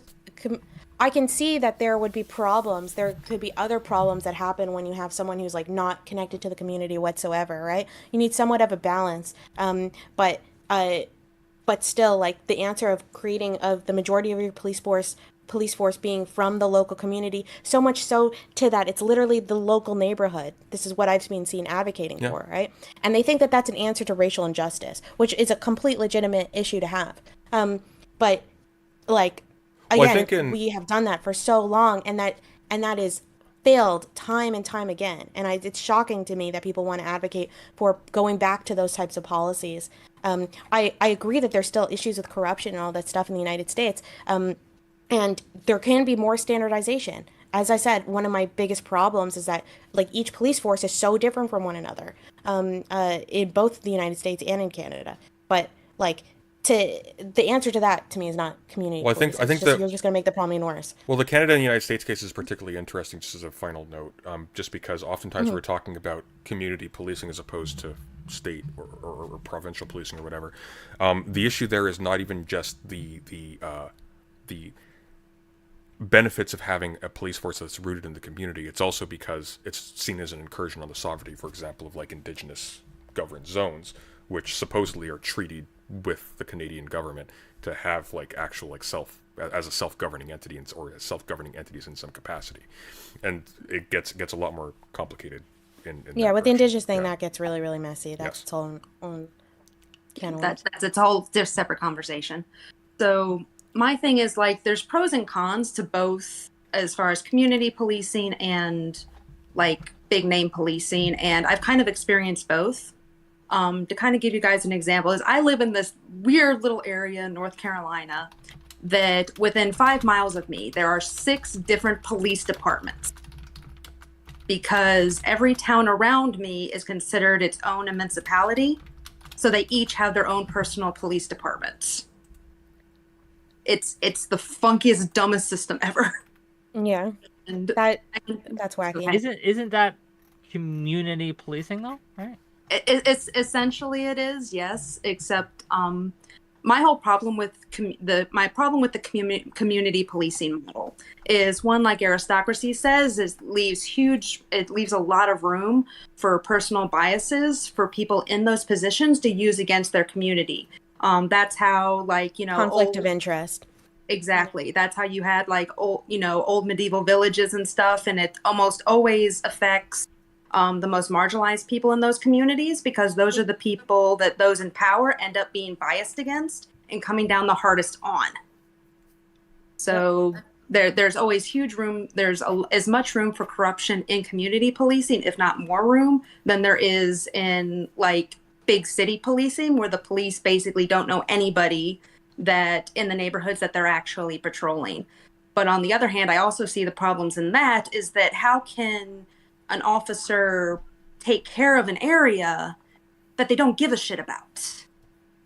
Because that's their job, and if they don't do it well, they're going to get fired, right? And That they're is gonna hire quality people. not a guarantee, friendo.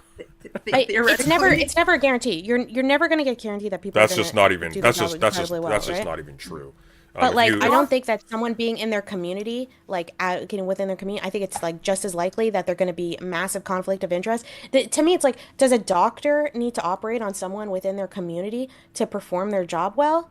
Like, no. But look, the like, reason why we trust I- doctors is because but the reason why we trust doctors is because we pay them effectively. We make sure they're incredibly educated. Okay, why do we not do that for someone? Hey, who's look. got a gun in If their hands? you wanna, because if you're doctors don't have the ability to kill me. Well, they do, as a matter of Well, fact. But I was gonna they do. say, I mean, they can. no, they It's do. not in their job. No. But hang on. They actually do though. So, for example, when they decide to give you life-saving treatment instead of this other person because they're judged yeah, to they're be making less ethical viable, decisions all that's the a life time. and death decision. Who gets a bed? Who gets urgent treatment first? There's not enough ventilators. Who gets the ventilator first? They absolutely Yeah, do. Do you all know the time. why? Not They a literally, morphine doctors, stick in it in order my to get a vein medical degree, they have to take a university course, right? Sometimes a lot of courses on medical ethics. Like it's an entire field. Like we don't send police there. Like we don't to the equivalent of that. So- The I don't know about the United States, but in Canada, the lowest of the low can become police officers. No Yeah, offense. you don't need Okay, a I'm college not. degree to be a police officer. No, Yeah, it's you don't. it's the same here. We actually, yeah, the lowest of the low, you don't have to, the amount of training that you have to do is very minor, and they also get paid really badly as a consequence. But when I advocate for paying police officers more, people are like, oh, we're supposed to fucking defund the police. But I think like you lower the funding, it's like you're probably gonna get even more shit tier type of people So, who go for this shit. I'd like to meet. I'd like to. Can I just very quickly? We can, please? but I want to make sure Temperate. Was that all you had for us, Temperate, today? I mean, like what her. you You just should stick said around. gave me a couple thoughts. Oh, okay. I'd like her to be Yeah, here unless- too when I unless- respond too, if that's okay. I knew I liked her, okay? So keep her around. I was gonna say like I'm gonna meet you halfway. Like of course when we're talking about local at the level of like some city council that's made up of some prominent family or whatever picks who the guard is, you're gonna have issues with nepotism and bias and corruption and things like that. I just wouldn't use that as a juxtaposition to say that there's less of a problem when you're talking about city or state or federal policing or things of that sort, because you're going to have the exact same prejudices just at a different level of analysis concerned with different kinds of things. Bureaucracy helps. It helps. It helps significantly. 100%. There's a lot. I know that there's studies. No, but it also obscures a considerable amount. So, for example, Sure, it obscures. but that's important though. So, for example, it will obscure, for example, the decision-making processes that privilege one community over another. You're talking about a difference of scale, ultimately, not a difference of kind. The decision-making bodies are going to have a certain level of, they're going to have attitudes towards these places as opposed to these places, these groups as opposed to these groups, these classes as opposed to these classes, and so on and so forth. I'm not objecting to the notion that at any level of analysis, when you have some dysregulation at some level, that makes room for people to kind of abuse their power. I would argue against using clear-cut examples of this taking place at a small local level to argue that this doesn't happen at the larger level. Now, if you also, in addition, because I think these are unrelated arguments, want to say that it would be lovely if it was exactly like CSI Miami and we had these university-educated sort of knightly samurai-type people who are responsible for law enforcement, I think that would be a massive improvement over what we currently have. But I don't think juxtaposing these two things gives us an actual clear idea of the stakes. I don't think defunding the federal police means necessarily defunding whoever is responsible for performing the essential roles that they do or are seen to fulfill at a lower level. What's the issue with the term defund the police? Because it's like everyone means Yeah. something different when they say it. Yeah, right? that's the problem with marketing, I think. But I think on the policing topic, since we're here, what I think is one of the major problems that we face in the United States is how not accountable individual precincts are to the state at large or the government at large. In fact, they are acting as their own little warlords in a lot of cases. Like the LA police are basically gangs in a lot of ways. They are not able to be held accountable in a way that we would like, largely because one of the problems, there's pros and cons to this, but because we have such a local kind of focus on government and local focus on precincts, sheriffs, etc., and law enforcement, I think that by making this even more local, it's not going to fix it. It just won't fix it. It won't make it better. Nothing will change. That's just my intuition here, to be clear. Again, I didn't come prepared with studies on Well, you're just talking about taking the same organization and just dysregulating it. I don't think anybody argues that that's a good idea. Well, then I guess it really depends on what you mean by community policing. Is really what it is, and it'd be a larger discussion, a deeper dive. Temperate though, you're our guest, and give us the thoughts you had, and then we'll make room because there's a couple other people who've gotten in line. Okay, sorry. Yeah, I just wanted to touch on the defunding the police thing, because I'm actually pretty deep into that. Is in general for most of that particular movement, the idea is that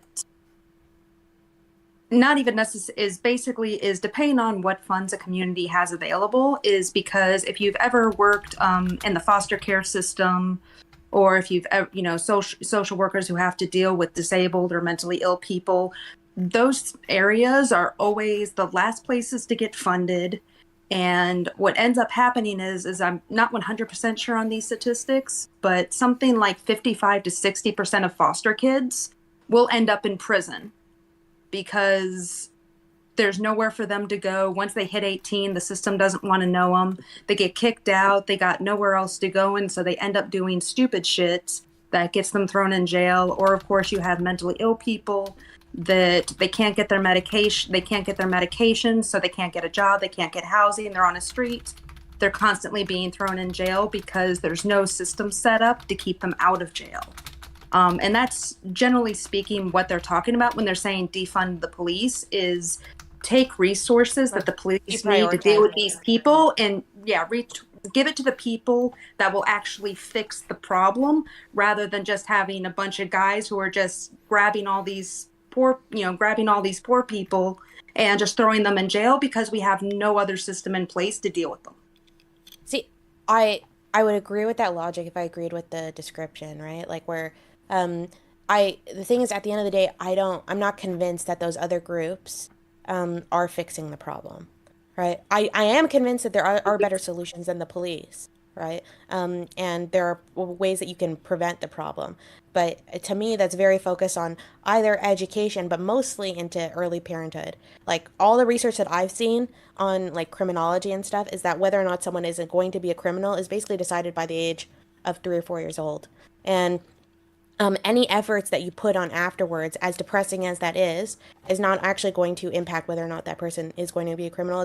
It's how much how much positive, good attention they get from their parent in those first early years. So for me, like I would rather, if I was going to pick where I'd spend my money as a taxpayer, I would spend my money instead on on paying people to parent, basically, and a UBI. That's assuming a lot, though, about So, the extent of do I hear interventions cop after that period. sirens in the background? Is Oh, someone? Are they coming for Shoot, someone? they found me. Somebody. Oh yeah, that's me. Sorry, Oh. I told you I live smack Oh in the middle no, of the they city. they found you. going She on lives Run. literally in the police station. Yeah, Okay. I literally, yeah. Temperate. I hate to cut this off, but Yeah, I no, do it's want to okay. respect people's All good. time. Yeah, we got other people. I Thank just- you for coming on. Just very, Yeah, it very was lovely meeting you. Nice to meet you too. nice to meet you. Just very quickly, though, I think on that point about your criminal future, whatever, being determined by the time you're 3 years old, maybe studies bear that out, but I think that's making some vast assumptions. That's making some vast assumptions about the extent of interventions past that point that are even being undergone in the first place, right? Like what's actually being done at that point. Probably like not a ton that's tremendously spectacular. I think I a mean- point. Okay, hi Sure. guests. What do you got for us? So I think a point that was missed is what is the nature of local government and how it is that the community police would be held accountable, and how its community would be able to hold them accountable in the event that they do something wrong. By Twitter. I'm kidding. Or Well, are you asking me or are you yeah. asking Eris? I'm asking Eris. There's a very big difference between, say, the current city council being able to make every single decision versus something, say, sublocal that may have more people's participation. Can you give me Um, can you, just so I can understand? Yeah, I don't really can you- understand the Can question. you give us an example of what you mean? Well, my point on this is that at least looking at it from a Canadian perspective, where at least in the West, it's typically the RCMP, which is national, that is doing I hate the policing. RCMP. I hate them. That's it. Yeah, whether it's the city councils in control, which city councils are often controlled by wealthy interests, versus, say, a more responsive city council, I think is something that's really notable in if there could be, say, referendums on police activity.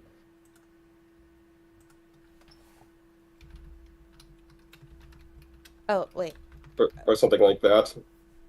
Um, I guess, but these are the reasons, like, if I'm understanding you correctly, then these are all the reasons why I don't like the idea of community policing. Oh, Because oh, what I'm I feel like a lot of the solutions, like referendums and like votes and the city council deciding on things, like I think that's all insanely dangerous.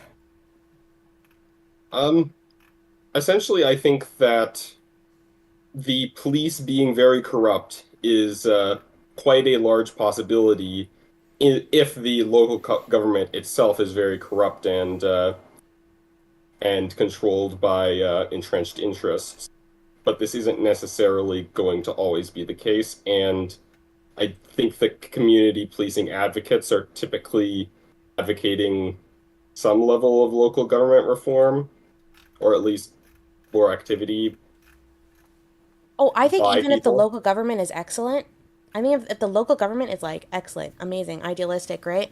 Um, there's still a good chance that the police will be incredibly corrupt if they're a local community, Well, you're kind of talking at like the level neighborly of police force. we're kind of assuming that like we're talking a society on the scale of the hills have eyes. If we're talking like a city, it could be with you could be dealing with a community of 50 to 100,000 people, and local would simply mean that these are people who have to live with within the city, and it's not people aren't it's not administrated from afar, right? Well, I'm pretty sure that like a lot of these advocates we're talking specifically about, like a lot of times New York City is the one that's brought up as an example. Um and the majority, I'm pretty sure almost all the police officers that in the NYPD are like New Yorkers, right? Like Yeah, they probably live they're in New not York. soft. No, They're very yeah, I'm No, localized, guessing. no, sure, right? but Yeah. So yeah, but I think that the issue, the criticism is that like there'll be this comes from the idea that you have like these white police officers who are from like I don't know this wealthy neighborhood in Manhattan or whatever the richest police officers apparently live in, but and then they're going to like a black neighborhood that they're not invested in, that that they're not connected to whatsoever, um, and they're policing there. And so the that's definitely a argument, part. But I think if I may just very quickly, I think the issue is a little bit more nuanced than that. So it's not simply that there are, for example, white people from one part of town going to another part of town that's predominantly black and being entrusted to carry out justice there. The issue is that, in addition, the way in which these people are trained, what they are trained to do, how they are selected, and so on and so forth, doesn't actually reflect the interests of the community. It reflects the whim of an organization that itself is not emergent from that community. Whereas community policing might involve like a training regimen that that emphasizes attitudes that are conducive to a community's health, and not, for example, to treating the Sunday. community as like a hostile entity. But to be you fought understand, like a just from military. saying that, like, you understand the problem with an organization or community making some kind of enforcement structure which polices itself. You understand how that can be very, very ineffective and bad. But you, So, but for hang on, example, the police do this but themselves. what Eris is describing, The police in their own community, right, in their own yes. precinct, they create they investigate But Wick, themselves and they the find they've done nothing organization, wrong, right? Like Wick, the organization will be doing that nonetheless. That's not that is that's an not no. variable. We have, at least when it comes to different affairs, we have other organizations ideally look in on organizations that they are not connected to, that they don't have that whole interest in, Oh, and we Yeah, we do that's to audit. incredibly naive. If you look into any single case, almost without exception, of a well-known case of a police officer being involved, say, in like an extrajudicial killing of somebody on the street, either through either deliberately or just through like a reckless use of force. they're going to have a laundry list of similar occurrences in their background that were noted, probably more that were not noted, and this did not have any impact whatsoever on their ability to interface with the public in that same capacity. Like, Yeah, Okay, if I'm understanding correctly, then I I just want to say that I am completely in support of police forces, and policing. It's just getting training, like community sensitivity training to whatever the issues are, like particular in their community. So if they're working in a neighborhood that's very Muslim or something, and like, okay, you got to engage with people like who are dealing with this and this and this, blah blah blah. I'm totally fine with that, right? Like that's, but I feel like that doesn't, you don't need community policing for that. You just need, that's just like a few training sessions. No, sure, but the point I'm making, though, is that the issue is not fundamentally where the cops themselves as bodies are from. The issue is what interests does the organization that is collecting and training them reflect? Does it reflect the interest of a top-down bureaucrat who does not have an interest, for example, in a poor black neighborhood that is being policed in a very aggressive fashion? Or is it reflecting the interests of the community itself? Does the community itself have some deep hand in informing the police or in being a part of its own regulation or so on and so forth? And that gets like very complicated. I really reject this idea of like the bottom up thing, like especially when it comes to policing, because I just think about like yeah, they might be right sometimes, but like what happens if like the majority of that neighborhood is particularly religious, so as a consequence they're also very homophobic. So what about like and then that leads to them just, I don't know, I don't get. Well, no, because you're Right. confusing local policing with a partitioning of the states into an archipelago of microstates. It's not what's being suggested here. Okay. Commideer, Yeah. Kami. I'm Yeah. gonna call you Kami. Do you have Yeah, anything else for us, or I- we got a line? So I think that Sunday really explained the point I was trying to make better than I could. if That that's what you think. Yeah. that it's the local interests that are being represented in the policing, and that in some situations there can be local control that doesn't represent the interests of the local people if an area is significantly corrupt. Okay. Well, thank you for coming on. I really appreciate the question. Yeah, I just want to ask, this person in chat has arguing that I'm a lefty who's openly racist. Grackle. I just want Grackle's to banned say, from my Discord. He's not okay, allowed. I just want to say I'm not a lefty, okay? And I don't have any consistent political Clue. views. And number two, the only people I'm racist to are the French. I have no idea who this Hey. is. Oh, Oh, bring him back. What? Hang on. give him one more chance. How are you doing, Wick?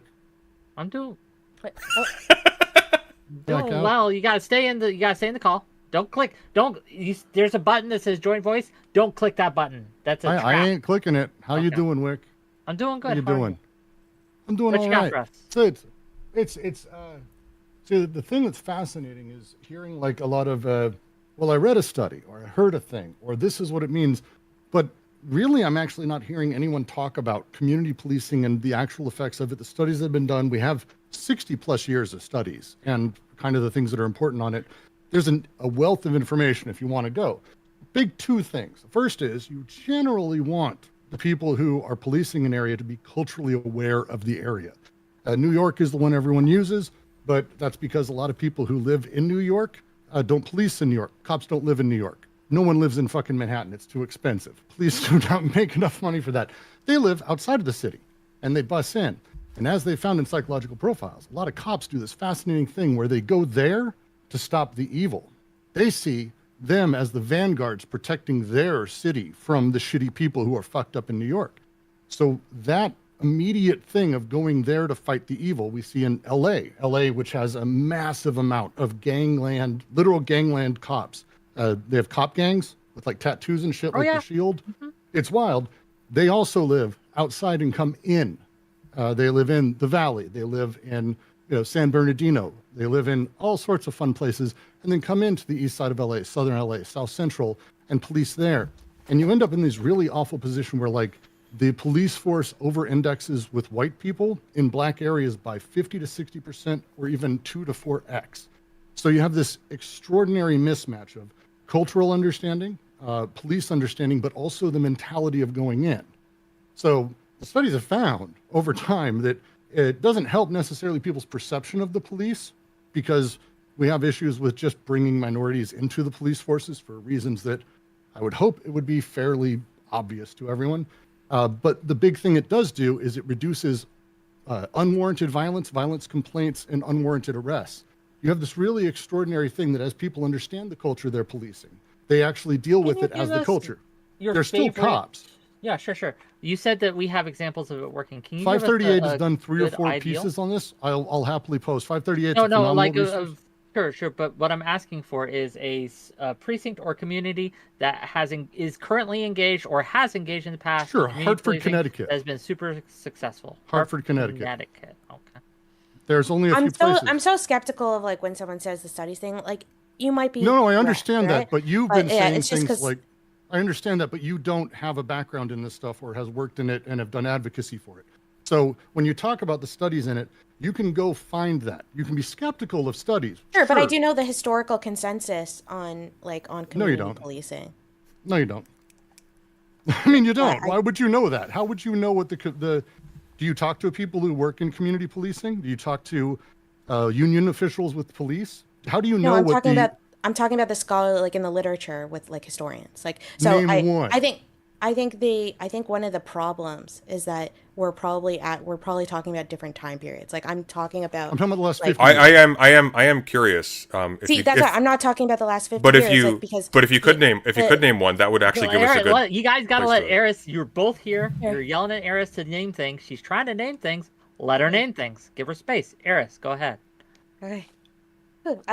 So what I'm talking about is that when it comes to a lot of like my current political and ideological thoughts, the vast majority of things that inform it, right, is just what I've learned in university and history, and what seems to be historical consensus of things. My area of expertise is in military history. It's definitely not in this area. So I'm really relying on what I know is consensus, and there seems to be a very strong historical can you name consensus among social historians. Actually, I'll join Eris on honestly, this because I think it's important. Let's talk about military history. We can actually apply this to military, because when you talk about an occupying force, what is the number one thing that you want when you're an occupying force? Across the board, and this is very much all the time, you want locals who are helping you and who are part of that and who are part of that force and who are translators, go-betweens, the bureaucracy, the people who are enforcing, locals who look and understand the culture.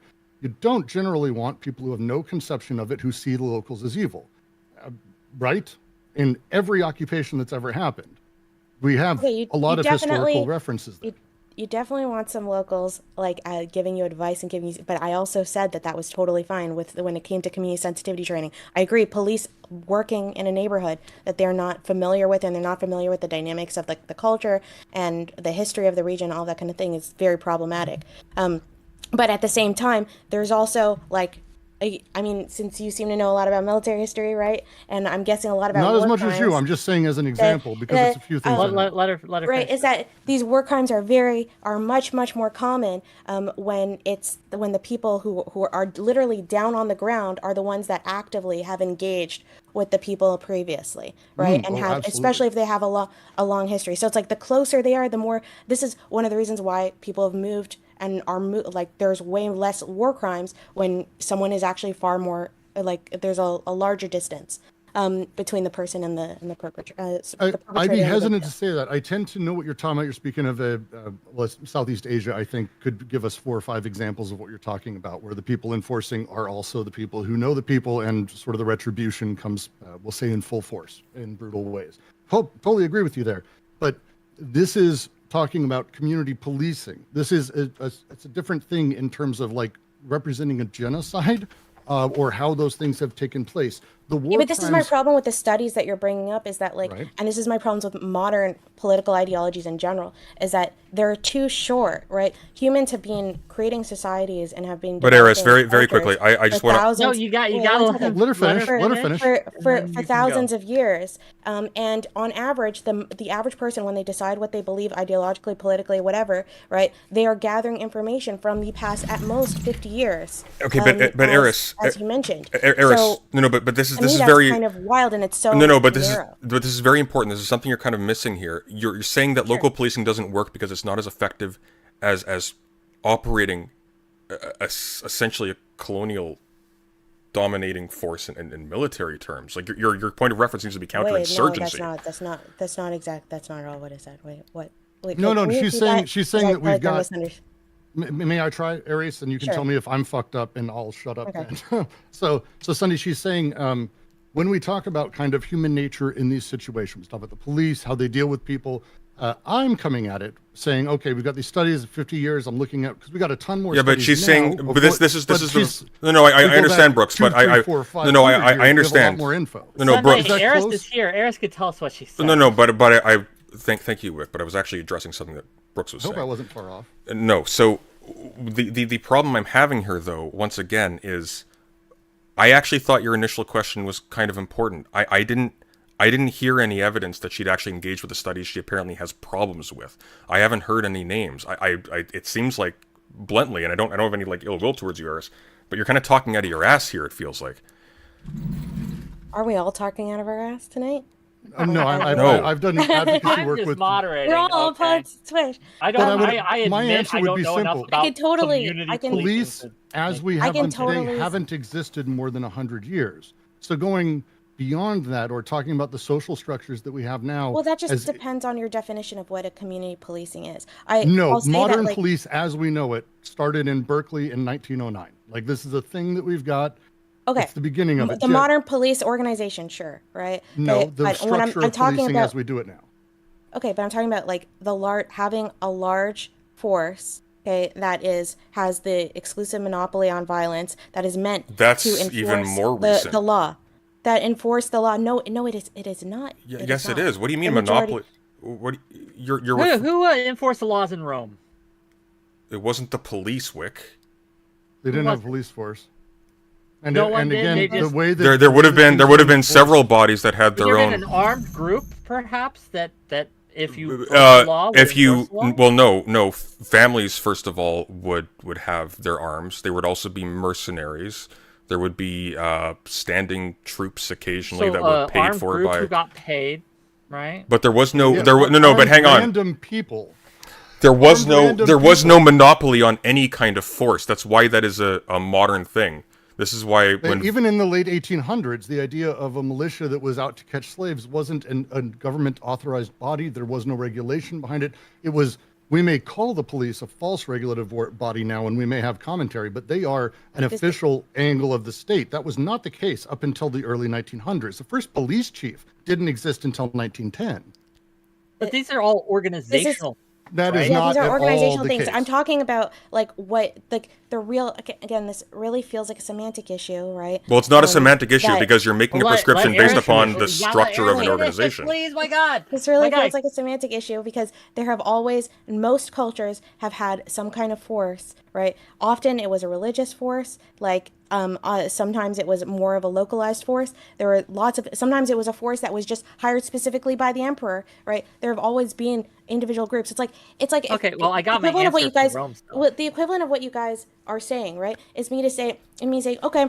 But the equivalent of what you're like saying is that the army of armies- Xerxes wait, is a police force. Stop it. So armies, right, have the equivalent of what you're saying is if I just go and say, okay, armies, right, are largely a modern invention, okay, and that's because in reality I'm thinking, okay, well, historically most kings, like individually, there was no standing army for the government. They would actually have to hire mercenaries, all this, blah, blah, blah. But it's like the function of the same. They were the function for the purpose of the discussion that's is Dear the same God, thing. really? That's how you look at this? Absolutely not the case. There's a reason that we talk about things in terms of their historical context. When we talk about So an in army Rome, they didn't today have a versus an police army force, in to be Iraq fair. versus The an army. Rome did not have a police force, here. Wick. Rome, yeah, the vigiles, I'm not saying I'm saying it's wrong. Vigilantes. No, vigiles. So they were the watchmen of the city, basically. They were privately owned slaves organized. Okay, into Wick, groups what does that combated mean? the problems of Mercenaries. fire and conflagrations of Rome. Privately- This is just But they- police. no, with a that is different not the fucking case. name and a different fucking organizational structure. That is not the case. There's a reason that we I have don't different understand. names for So things. did they enforce laws? Yes or no? No. No. They absolutely did. You're No, just they wrong on didn't. this. They enforced They were laws private, based on how Wick. were They paid. weren't If arms of if the they Emperor. enforced laws, They it were was private accidental. police, but police nonetheless. No. Dude, if I beat the shit out of someone, I'm not out there enforcing a law if he happens to be someone who deserved to get the shit kicked out of him. Are you kidding me? Like, historical context is extraordinarily important in this. Otherwise, you're flattening The literally Vigilantes acted everything as a into being night the watch, same keep an eye on society we live burglars in. Okay. and hunting down. Wait, I just want to say it, okay? So I do think that it would be really interesting. I know someone who is an ancient historian, okay, who knows his shit with this. He's literally a scholar at the University of Florida, okay, and he's in Sure. this space. I think you guys should have him on, okay? He knows way I'm- more I'm about this game. area than me because Hey. ancient history is really Absolutely, I'd interesting. love to learn. I think I would be like Hook us super up, that'd be interested really to cool. learn about that, about the intricacies of that, right? Because if I'm incorrect, I would love to learn about that. But I just feel like this is, especially when we're getting to the intricacies. I know that there were what you could consider police forces, but like whether or not they're, well, if you look at like the Pax Romana, like there are a bunch of examples that I could make arguments for it, but whether or not that is useful for my point, Pax Romana. or even That's like actually, saying there was Wait, the wait, let me internet finish. because Whether- people whether or talked like this back then. Like the No, internet no, didn't it's exist. not. They're Right, because- functionally different No, it's like structures you saying entirely. there was no because I'm talking communication about before the I'm talking about internet because we I'm couldn't talking about a, text. But I wouldn't say body that. that has a mass that has a huge part, like a huge monopoly on violence, that has the ability to enforce laws, like whether or not like But- that okay, actually but, is a Eris. significant part of ancient Rome. The thing, and first of all, it changed. I know it changed in ancient Rome based on which emperor was on, whether or not we're talking about like the Okay, monarchy. you whether can or you not can we're breathe talking for a about the second, republic. Eris. You can breathe for a Wait, second. I I'm can't explaining- Finish. Bro, I can't breathe because you interrupt me all the time, Present Sunday. But okay? you're just filling That's the a problem. void. You're not saying anything. I'm not. Let her get to it. Let her land the plane. Land the plane. No, my point is that we're talking about like really fucking complex, intricate shit that. Yeah, but you're probably making a has really elementary error, like a really elementary one. It's really, Again, it's Okay. really You simple. I don't don't. know the I error 'cause do. you I haven't do. finished your Let her point. finish. It's I got fine. the Sunday. Let her finish. It's cool. It's cool, dude. We're good. Let it go. Sorry, Wick. Let it go. Apologies. Let it go. What I'm saying is that trying. it seems like a pretty complicated situation. The historic consensus that I was under the awareness of, that it basically has been that community policing, that there's been a massive amount of flaws with community policing, and I was under the impression that there was a long history of why we got to the point where we don't do community policing in the majority of Western countries. It wasn't just done by accident, and there is a long dark history of modern is police true. forces, especially with racism. 100% completely agree with this. So I'm just saying, especially if we're going to get into like ancient history shit, okay, which is literally on average not even covered by historians. You it's said often thousands of covered years. That was by- your words. You said said 1,000 thousands. You said thousands of years. It Even doesn't a matter. 1,000 years Doesn't is too matter. much. Okay, it doesn't matter. matters Okay, a I'm little pretty bit. sure I said 1,000, but it's okay. So, I do think that we should bring on. I do think that we should bring on Reach Dr. out. David. So I'll set it up. that sounds great. I would think be he would love to I come will say on. this. I will He's a say super this. smart guy. Yeah. He's not political. I He's just will- like yeah. he just cares a lot about If ancient history. I so. may have a say on my show here, I will say that I am not equipped to have this discussion tonight. I don't Hear, know hear. enough about community policing. I can simply point out when things are pointed out to me or things that don't pass the smell test. But that could be wrong. Some things are counterintuitive. The right? thing We that's gotta amazing about this, though, and it'll be my last note, and then you can kick me out. You got a bunch of people in backstage. I'd hate to keep them out. You got Loner Box waiting. Yeah, for we're God's loner sake. boxes waiting. We'll get to you The guys. easy Don't thing worry. is, if you don't know, and I have moments where I don't know things, you don't fucking talk about them and make statements that are common sense, because that's what you're doing is basically stating whatever Then the if I- current status quo idea is. Let's have an expert on. Let's talk to him about ancient shit. Let's have modern policing experts on who deal with this actively. Sure. Let's The talk about problem with actually that- what the experts say instead of just going, well, it's probably this and it's probably Yeah, fine. but, Hey, you know, but at the same time, you made a massive I really claim. fought for you to talk. I really fought for you to talk and finish your point. The last thing is when you say something like, once a kid's 5 years old, they're going to be fucking criminals. You're completely off your fucking skis. You're completely over them. You're saying shit that is completely debunked and ridiculous. And that point, take a moment. Realize you have your expertise. I would love to hear about, I love modern war stuff. I'm a big war nerd fan. It's one of my favorite podcasts. I love that shit. I'd love to hear that. Stick to that. Don't say other shit. I don't go talking about other things. I'm here to talk about the stuff that I know, and that's what you should do. And that's the point. Wick, what on earth is that Wait. pose? I'm look. You're not gonna let her reply? I'm never going to gatekeep conversations to the experts, quote unquote. I think Okay, that's yeah, I just want to say that I heard that on an NPR, and like, first of all, I am no expert on childish studies. I was just reading about parenting advice because I was interested in it. Okay, and literally, like, it was a discussion on NPR by two like PhD experts, and they were discussing about all the misconceptions that exist, right? When it comes to early childhood education and a bunch of things and like parental like in different types of parenting techniques, and they both made that claim and it was stated like it was complete fact. So so I repeated that because that's definitely seems to be something that experts have said. Do you know their names? So I don't know. I could probably find them. It's an okay. NPR That's thing. that's I like NPR, so Let's I bring try on a not I try friendly not to face. get it from some Let's bullshit. bring on I also just want to say that like I was getting talked over a bunch, right? I But tried. when it comes to ancient Rome, okay, there's to just say that there was no public police force Eris. is But just but here's it's the crazy. here's the No, but problem though. it's No, but crazy, and here's you're the being problem. wait, But the please, reason please, why please, I'm making please, interjections, Sandra, the reason why I'm making please. interjections is because Sandra. you will say like 100 things No. super fast, and 50 of them will Okay, be no, wrong. but I'm just trying. Okay, no. But I'm there just was an trying to say- important but there was an important Okay. point you're just Okay. not that's just not clicking.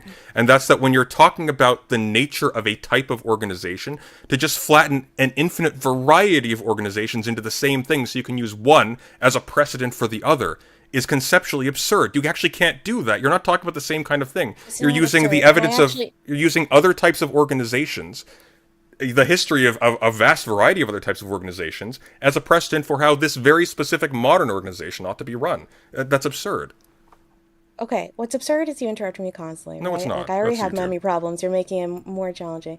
No, but there's a certain amount that you're allowed to interrupt, right? Okay, I would say like 25%. You take it to 99. Hey, Okay, it's kind of a blame little this crazy. milquetoast moderation. That's not on me. Whoa. He's the police. Okay, I'm just saying. Okay, I'm just saying, and also like when making like these grand statements about like the You were making history appeals to of- thousands of Wait, years of human can't history. even That was finish. you. Can't even I was talking about- finish I'm your talk- explanation. I'm Do you have talking like a specifically- condition, Sunday? Is this like a medical thing? It's actually at this point it's starting to feel like a manipulative technique to always throw me off, so I can't make a statement. Like I don't know if you're doing this intentionally. You're like, able to speak but right now. it's You're a little choosing to take up nasty. this time. Okay. Alright. So Look, Huh. I'm gonna finish, just that's the finish. fucking ignore. meta when you interrupt someone to say that they're allowed to speak. That's brilliant. Yeah. Okay. Anyways, so when you're talking about something You're like permitted to ancient Rome, speak, madam. that guy got upset with me for making a comment about something that I'm definitely not no expert in, right? I think few of us are expert on anything. Okay, but then he makes all these claims about that it's never existed in the history of ancient Rome. It's like, bro, ancient Rome is a fucking you're talking about this massive category of time, okay, and this massive category of different structures and different emperors. That shit changed every emperor all the time. Okay, literally, you had Augustus who did establish like what is very similar to what I described as my definition of a modern police force, right? The reason why I thought it would be interesting to bring in Dr. David is because he would be able to start talking about the intricacies of whether or not that similarity is actually relevant to my current idea of it. Okay, that I can't say, but it's completely fair for me to say that there were what my definition of police forces, okay, in ancient Rome, right, and throughout history. That's like to just say that was invented a complete modern No, but invention is just some bullshit that the like, definition- ran Okay, on enough. liberal Twitter. Enough. The definition of We're going to go up. No. the definition. Loner's here to have a conversation. We're gonna let Loner speak a little bit, and then you can argue. I'm sure you'll continue arguing. But if we continue down this road, we'll never get anyone else speaking. So Loner, go ahead. What do you got to say? I just want to comment on something that happened like a little bit before the guy left. The internet's fucking insane. So when you mentioned, you can rewind the VOD by the way, all this happened, I took notes. Wick, when you mentioned the Vigilees, that fucking Rasputin looking motherfucker just said vigilantes and then started acting as if he knew what the fuck they were. Sunday, you denied that they were run by the state, that they were, you said they were privately operated. That's not true. The Vigilees were a response to a privately operated system that failed. They were set up by Augustus, they were taxpayer funded. They literally ran around the streets apprehending fucking robbers. They stopped riots. Like, if that's not an analogy to the police, I don't know what the fuck is. Like, I don't know. People just make up shit. Well, I mean, legions did that as well. Like, the problem is that there's no distinction here between, and I'll have to verify all of this. But the problem with collapsing all of these into into the police is that you lose all of the structural distinctiveness of the thing itself.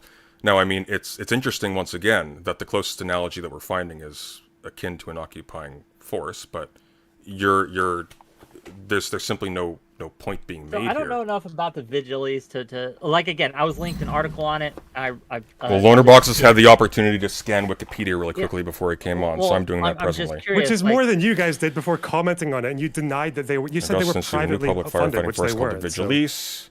Augustus modeled the new firefighters after the okay, fire brigade. You can read it They're gonna another make time. things for I'm little curious bucket what fellows. Loner.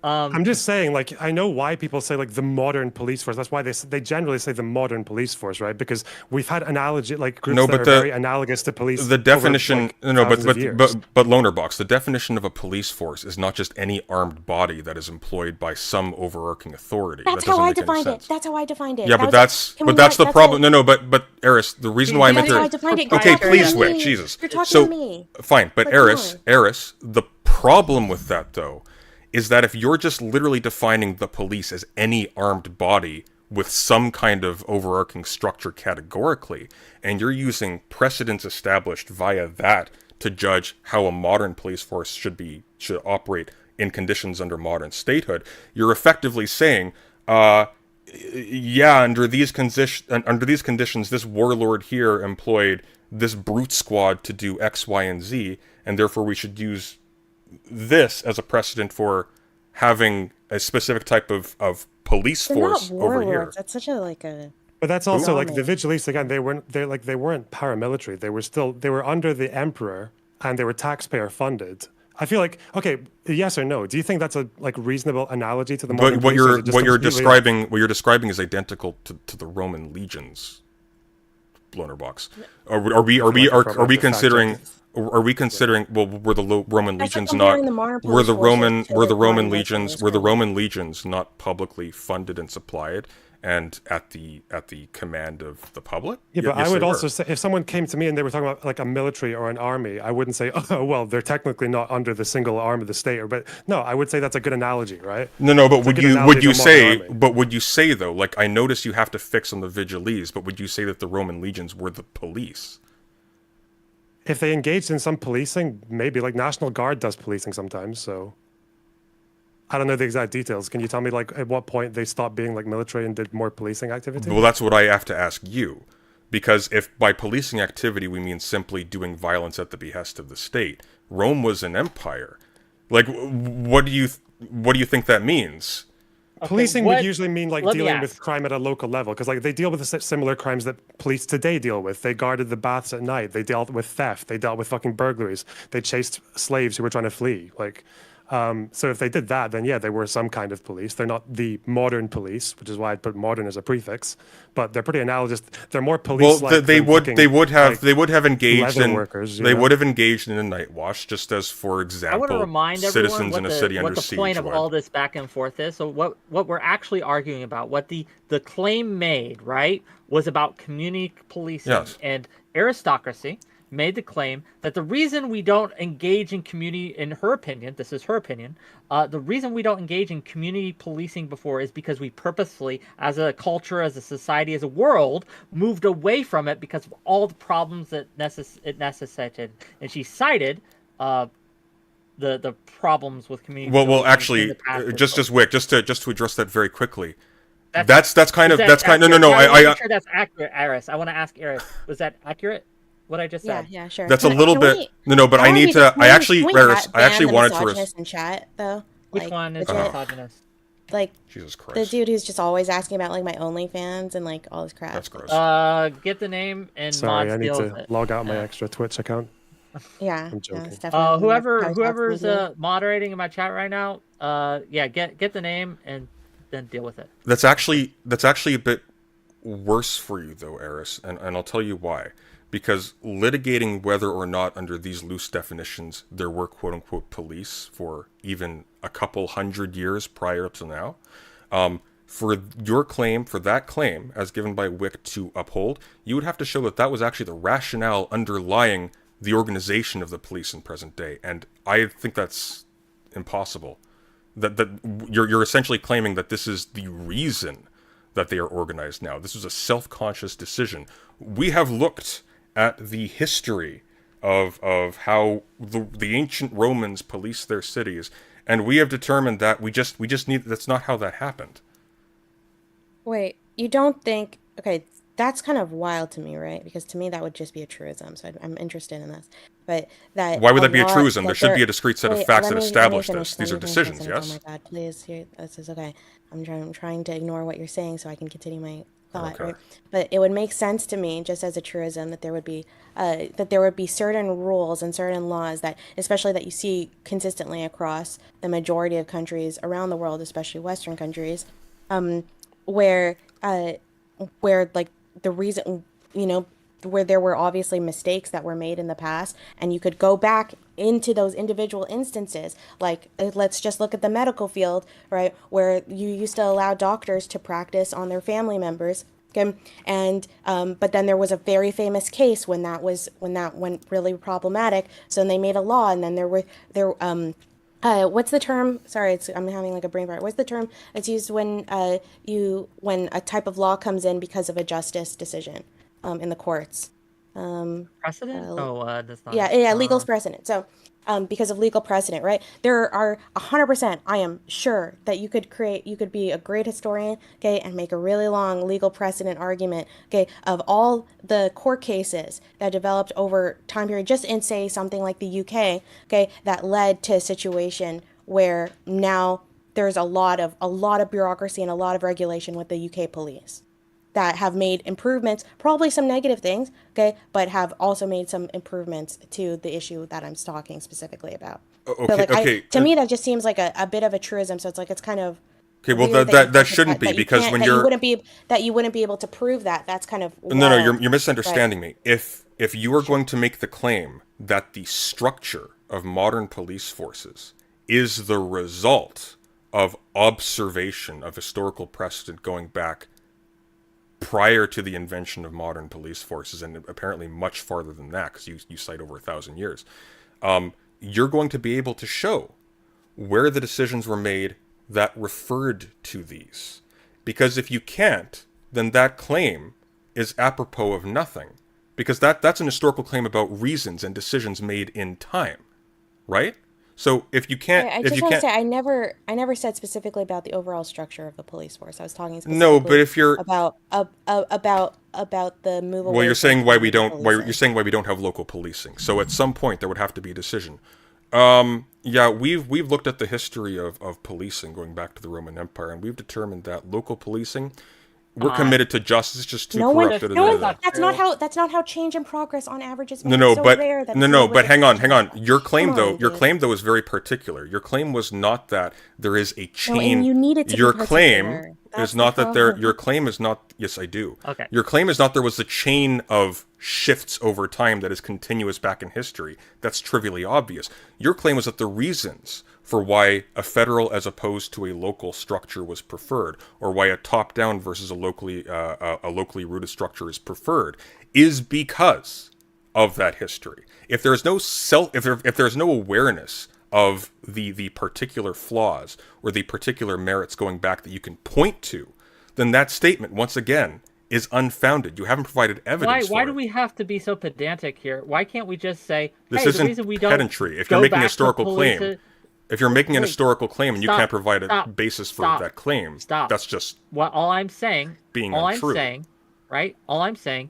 is that, hey, there were problems in the past, right? Regardless of why we chose this police structure now that we have. You should change your name can to look Wig back TV. Now, today, we can look back in the past. We can see how they did in the past, and we say, maybe we don't want to go back to that. So regardless of why we got to here in the first place, why can't we just say that, hey, the reason we don't want to go back to that is because of X, Y, and Z? Because I'm not saying this shit happened in one day. I'm not saying that there was like a nobody massive said revolution. no. I wasn't okay, saying you said this to shit lead to happened in one that. day. You're Okay, confused. But like it's a combination of historical of legal precedent, okay, of of scholars, right, discussing, okay, and advocating for certain ideas. There's a combination of things. It's obviously incredibly complicated. You are being incredibly pedantic, and it's strange. And it feels like you just want to. It feels like it feels It like sounds like you it need sounds me like specifically. One second, it feels like you specifically need me to have like this very specific attitude of how I regard it, and that's just not. I'm not being that strict. Like with Loner. it. It You sound- need me to in order to create a straw man. I want to reply to this Loader quickly. box. So it actually sounds like No one listens. Yeah, it Wick, actually you were talking sounds to me. like Sorry, I know Sudley confused himself for me. It happens. no. But She he's saying- addressed me. I'd like to reply quickly Well- before you go. Oh, Wick's the host. You've been I here don't the care. whole time. Loaderbox just got here. Let's let Loaderbox talk for a moment, for a bit. I wasn't even You trying to can- jump in, but I was saying, like, you can look at, there's like even a website of, like the history of the police in the UK, because the people would attribute usually the founding of the British modern police in like what early 1800s, which is again like earlier than the other guy said. But yeah, like it goes back to like 800 AD. It's like a constant evolution of different organizations like flipping in and out, but they do have quite a lot in common. So it's just like that kind of family of resemblance of different. With the military, though, but people aren't typically arguing about what kind of occupying military force they want to govern their communities. They're talking specifically about who is responsible for keeping peace and order in a particular kind of way in a modern context. And they're talking about a specific relationship to a specific kind of state as well. It's not as simple as just saying, there's just a natural progression from way back when they were privately hiring like people to put out fires and catch slaves in Rome. To Yeah, it wasn't privately; it was taxpayer funded. well, it began privately, and taxpayer funded is a little bit tricky when you're talking about Rome as well. That's actually not distinct from the private in the same way that you're thinking of. But moreover, the issue I'm having here is that we have these sweeping historical claims being made with zero sources provided, and then once asked for elaboration, is now treated as pedantic to want some kind of evidence for these extremely important and dangerous claims. Why? What is dangerous about the claim that they had police in Rome? Because that is being used as a justification for models of police now, i.e., who and how the people who are responsible for administering death and justice on the street are selected and organized. Wick, that's important. It is important, but I don't think that That's they said- deadly yeah. important. It kills people when it's no, done it's- badly. Yes, it does. Okay, I just disagree. I think that You don't think again, you don't think people can say, mismanaged "Hey, police we kill did people? Policing in Rome, and it's not going to cause a genocide. Brave stance, I know. Like I'm going to die on this hill, perhaps. Like The something Romans entitled me famously to say that genocided saying- people, Wick. To say that Rome, the way they did policing in Rome, or to say that they even did policing in Rome, isn't going to cause a modern genocide. I don't think it's that deep, brother. Wick, are you familiar with a little place I called just want to be Carthage? clear, I'm not advocating for doing police the way they did with the vigilantes in Rome, but I'm glad that you finally agreed there were police in Rome. I don't agree there were police in Rome. Wick, are you familiar with the... Wick, what's your... Hey, Wick, I got a question for you. I got a question. What is... Who is the most important... What is the most important piece of literature to come out of Carthage? Carthage? Carthage. I don't know. There isn't one. They were decimated by the Romans. Like, completely Okay. obliterated. Yeah, so what you're... What does it have to So, do well, with to be whether there was clear, police in Rome? because if you're conflating the police with the military at any level of analysis, you are explicitly You are referencing a conflating me genocidal saying force. Police is by saying there was police there that it was good. I am not. What? You could do policing terrible. Like why? No, but- again, you hang are not, on. you are failing to get Wait. at why the Romans doing policing really, really badly and really, really terribly and really, really horrifically is somehow right related to me saying that hey, just being able to observe that they did policing in Rome isn't going to lead to the horrors of Rome in modern society. You are jumping steps, you are crossing bridges, you are dotting lines that don't necessarily need to be crossed or dotted or dealt with. Again, I don't know enough about community policing. Well, you should look to into have the. a You should strong look. take on this, You should but look. what I am absolutely able to point out is when someone is simply using kind of this obfuscation of trying to narrow someone's point down to a very, very specific thing that they can deal with, rather than dealing with them as what they are trying to communicate. Well, Wick, when you're talking about like a precedent, which is specifically what Eris is talking about, you're talking about something particular in every case. You are saying, because this, therefore this. If when pressed, well, what do you mean? Can you elaborate on this? And you refuse to. Your argument rests on nothing. You're making it up. I will let the audience decide who is making it up. And again, thank you. Lonerbox, do you have anything else? I want to get to the last person before we go. Yeah, just to reiterate, what was it the guy said? If you don't know, don't talk about it. I just wish that fucking Alexander Dugin Rasputin looking cunt would have followed his own advice. That was so fucking annoying. Anyway, I love you guys. Take care. I stand people talking about things that they don't. That was pretty experts weak. on. Eris still is not able to name a single study related to this. If you want, I like, don't. I can start Hi, I'm really finding important, by the way. historical. Yeah, if you want, I I'm- can start. I could honestly like go find like the books and stuff, and that Tweet it on Twitter for him. where- Yeah, let him- it's let him honestly know on like there's a Twitter. lot of historical literature. It's interesting discussion. Historians don't often deal when you're talking about ancient history and stuff. You don't usually deal with studies. Yes, you do. But, You can, as a matter of fact. not, well, definitely not the modern definition of studies. well, not sociological So, studies, but you absolutely are dealing with, for example, people who are doing analyses of records and things of that sort, and making educated inferences about them, and so on and so forth. Certainly, in the case of regime analysis, we'd be talking about precisely. yeah, I agree, but I those have a types of feeling that organizations. those types of studies would not satisfy you. So. Well, it'd be I'm better than happy- nothing. I'd love to hear you talk to an actual ancient historian. Right? Like, Sure. That would be very interesting. Sure. Daedalus, go ahead. What you got for us? How's it going, everybody? I'm just here because we were doing Rome dirty, and I'm gonna do a little correction here. So you have the vigilantes, and they kind of act like a police force in the same sense you have a medieval night watch, but you also have a riot police explicitly in Rome, and the urban cohort set up by Augustus as well, and like these are distinct forces with distinct patterns, but they're a lot more closely related to military than they are to a police force. Like the explicit idea was that Rome was supposed to keep military out of Rome, and that kind of went on the wayside when Julius Caesar crossed the Rubicon, and that's about when the military started taking over policing in Rome. And it shifts and changes over the years, especially as you have another couple thousand years of Roman history to go from there. So, like, I don't think we can draw a straight line from Rome to England to America for policing. I agree. You definitely can't draw that line, right? Yeah, That's why, again, I definitely agree you can't draw that line. There's a lot of major differences. There's some minor differences, and there's similarities. For me, where the similarities are what lend me to my current decision. But I would be really interested again to talk to an ancient historian to talk about whether or not those similarities are actually impactful, as impactful as I think they are. But I agree, you can't draw like a simple line. Like there's obviously a lot of differences, and obviously there's a long period of time where the vigilantes did not exist. I mean, Augustus just created. What are the similarities? Can you elaborate? Oh my God, I don't want to rehash this, please, dear God. But you didn't say it Fair once. enough, fair enough. I'd like to know the She doesn't want to rehash it. She doesn't want to rehash it. Okay. yeah, Anything else? that's all I got for you. That's all I got you, for you, buddy. Wick. Thanks. By the way, Daedalus, before you go, introduce yourself and your channel. Oh, fair enough. So I'm Daedalus Media. I am half of Two Guys Talking History.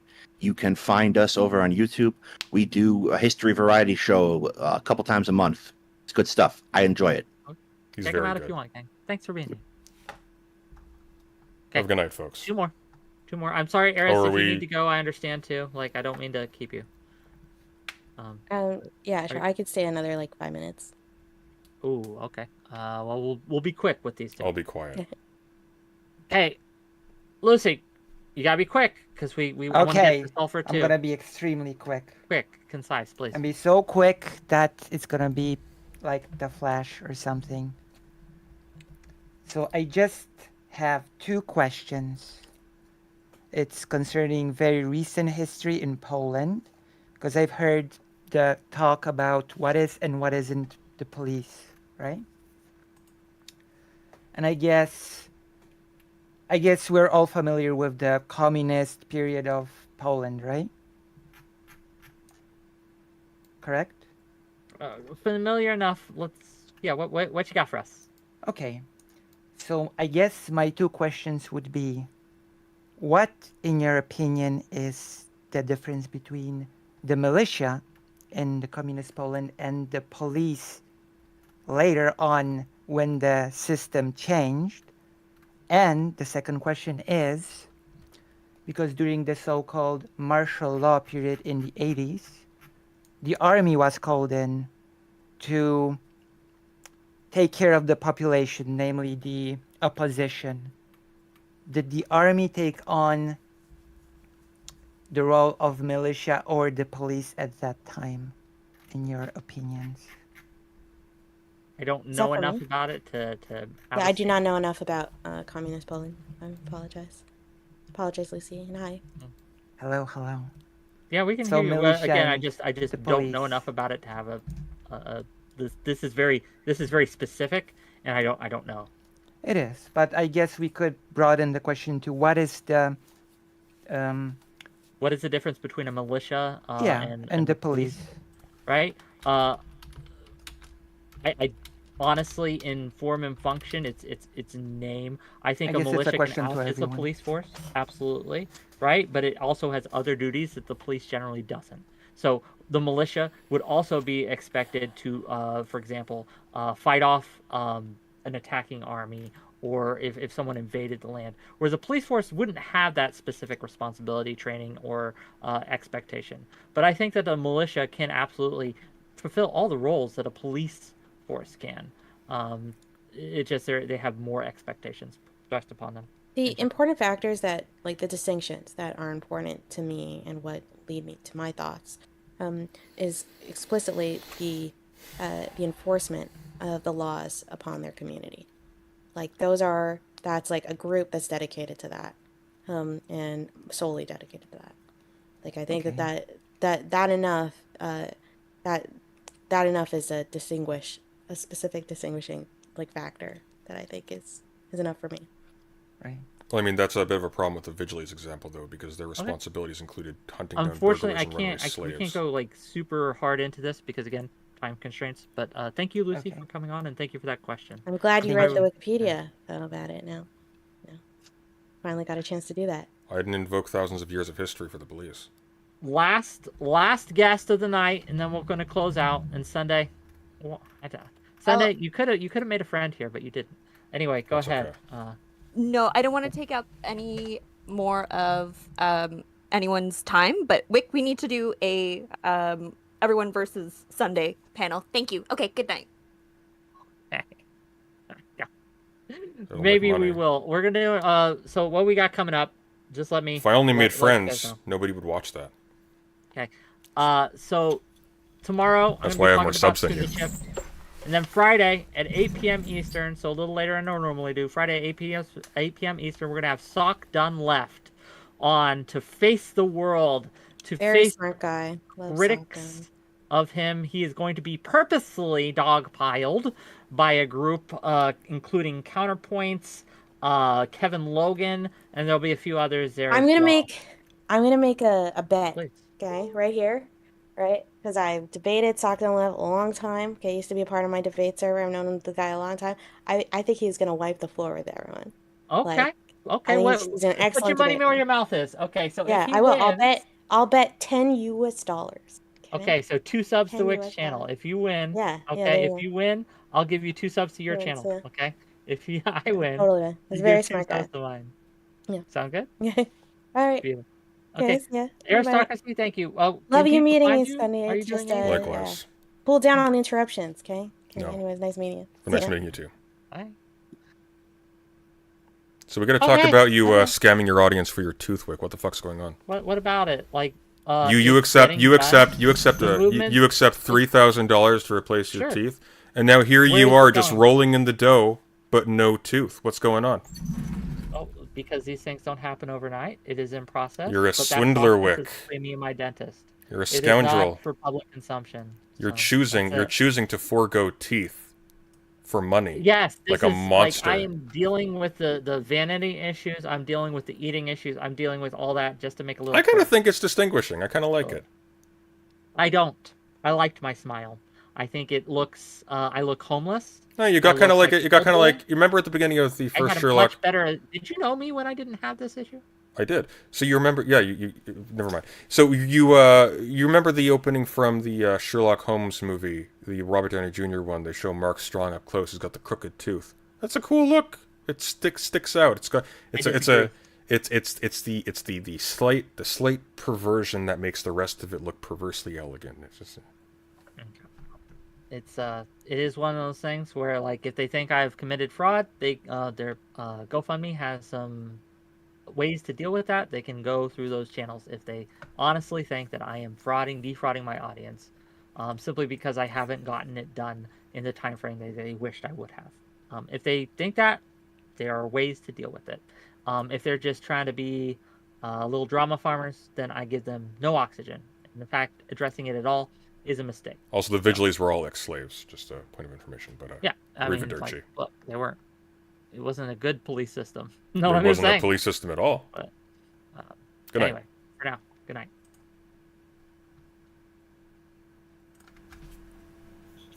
Well, that was pain. I think we're going to do Sam Stater tomorrow, guys. We're hitting the 4-hour mark, I guess. Thank you very much, Justin, for the 25. I appreciate that. Daedalus, are you available? Who do you think will be on the Everyone vs. Sunday panel? Well, hopefully everybody. SDL is good. I hope he does well. My hope is that he's just not dogpiled with stuff from the past. Breathe, Sunday? I can't breathe. There's pollen in the air.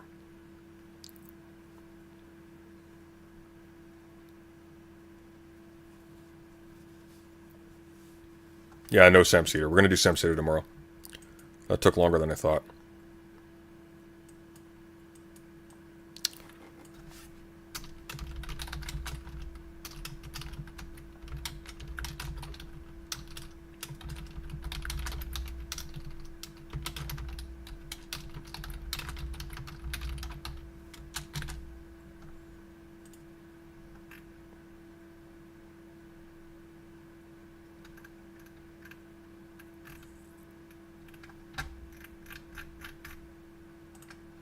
Here, let me see if I can't pull in Daedalus for a bit.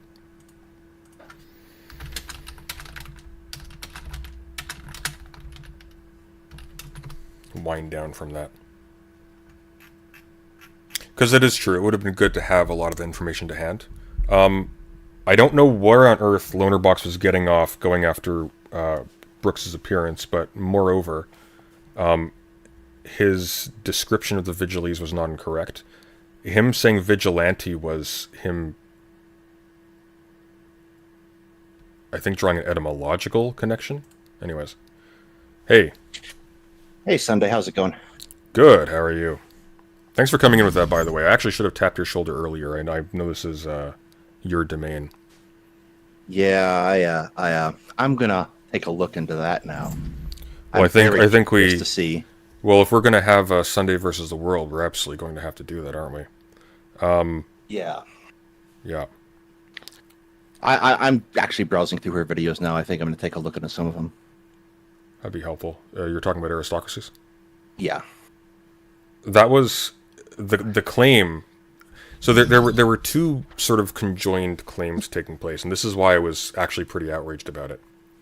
The first one is that there is a logic undergirding the federal structure of policing that refers to the long history of law enforcement going back. And her initial claim was thousands of years, then 1,000 years afterwards.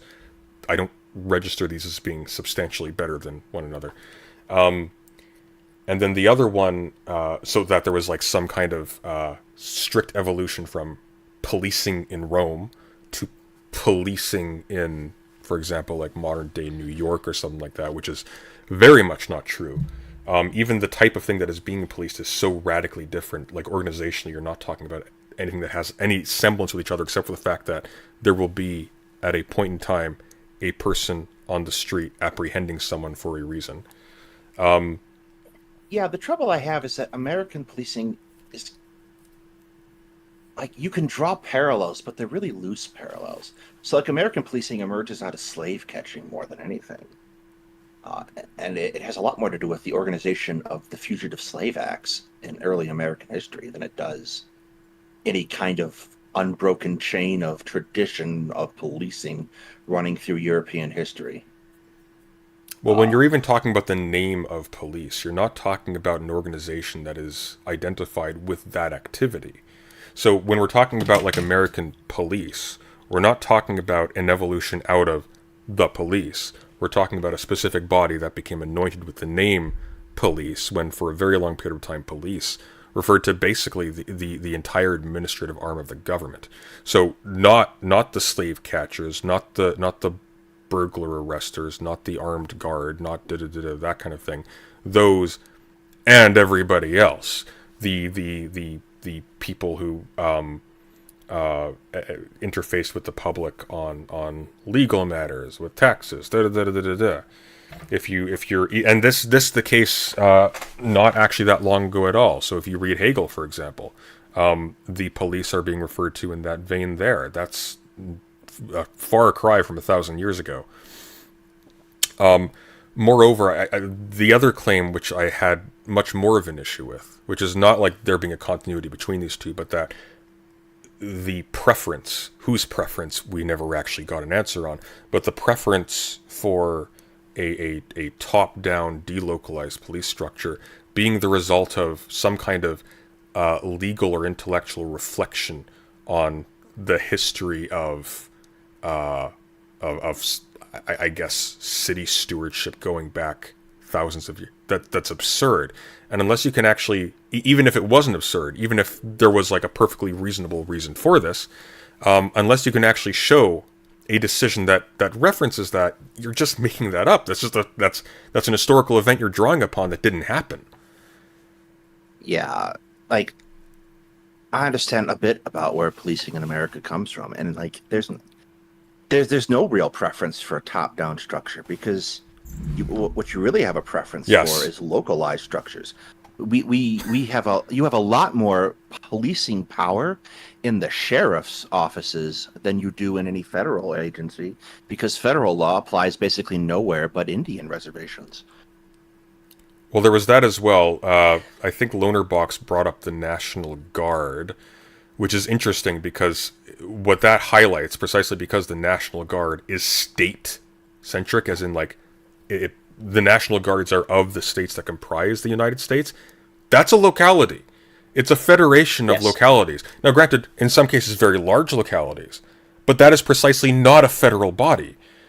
There's just a preference for, there's a heavy preference for the local, provided it manifests in the militarized police we associate with riots in New York. It's kind of astonishing. Yeah, the National Guard is a really interesting case, too, in American military history, because they are specifically set up to be able to be police, and the American regular active duty military is not. I don't know. I was getting the distinct impression from that conversation that it was actually just bullshitting, like band-aids. I wasn't sure. Yeah, I wasn't sure where she was coming from, and I would love to know what papers are being cited so I could go look into them. I don't think there were papers being cited. That's the thing. See, Brooks had like specific examples to bring to bear. She was asked to provide one name. Yeah. One. She couldn't name anything. It's like, why are you coming on to make these grand declarations about this kind of thing? You have an audience. Like, Aristocracy is not as small. I mean, she's not like massive. She's not like Lonerbox size. But like, and even he's not like massive. But like, you're talking to people who are going to be spreading this stuff to other people. They're going to be arguing this in the same way. They're going to be using this as a model for future debates. This has a cascading effect. Maybe not a definitive one, but like, you don't just make claims like that. You don't just make like broad historical claims with no evidence and then try to dance around the fact that you have no evidence. You have no credibility at that point. It was incredibly frustrating to see. I think what's really frustrating about Lonerbox is that I know from what I've seen of him that he's capable of being more rigorous than this. So for him to just jump in and then just insult the person and then provide no extra information was exhausting. Basically what happened, because I wasn't making a claim about the actual structure of the Vigilees. I was just pointing out that they weren't modern police, because that's trivially obvious if you know anything about the history of the modern police. Not even just the history of the modern police, but why even they're called the police in the first place. What he was doing was, let's see. So initially, when Wick was kind of stuttering on the vigil, Brooks jumped in with vigilantes, and incidentally, like the words obviously are connected related. with each other. No, they're definitely related. They are, but obviously the Vigiles were not vigilantes. But he didn't dispute that after the fact. But the Vigiles, as I'm reading here, which, by the way, every single person in that call was quickly Googling them during that conversation. They were ex-slaves that were originally privately owned and used for firefighting, and then occasionally, at some unspecified time, maybe by the early 3rd century apparently, they were deployed at night to keep an eye out for burglars and to hunt down runaway slaves.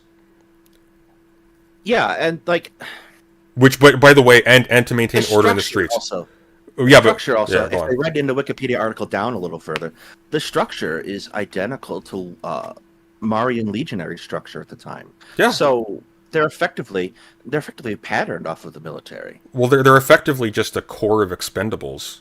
And they fall under military command eventually. Actually, which is why it becomes their job. Well, here's the point. If you're going to say that the stakes aren't important, this doesn't lead to genocide. If you're drawing a connection to the Roman legionaries, they are infamous genociders. They committed one of the greatest atrocities to human history by completely annihilating the Carthaginian civilization out of anything other than memory. Like there's not a trace of it left. We don't have any of their literature. They were basically wiped off the face of the earth. Yeah, and that's another yeah. That's another problem with talking about Rome, is that Rome is a massive and not centralized in the same way. It's an empire. She mentioned the Pax Romana at one point. The Pax Romana refers to a period of economic prosperity and just being out of war. It was not affected by a police force. No, and Rome would have been like a lot of policing outside of Rome, the city itself, is and in the outer edges of the empire is done by the military. So, like, particularizing it to ancient Rome, the city itself, is really tricky. Well, I know what we should do. Daedalus, you and I need to embark on a series of research streams pertaining to this, and we need to pin this down. And I gotta go dig up some old books first. But yes.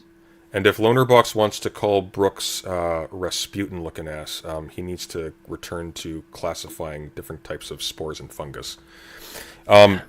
Everybody, thank you for joining me, and go subscribe to Two Guys Talking History with Daedalus. It's good stuff with terrible camera work. We're gonna go over that sometime, okay? All right, will do. Thanks, all right. Sunday. Yep. Take care, everyone. Where am I sending you all? Let's see. I'm sending you somewhere. Let's figure out. Oh, Lucy Haze. Brilliant. Cheerio.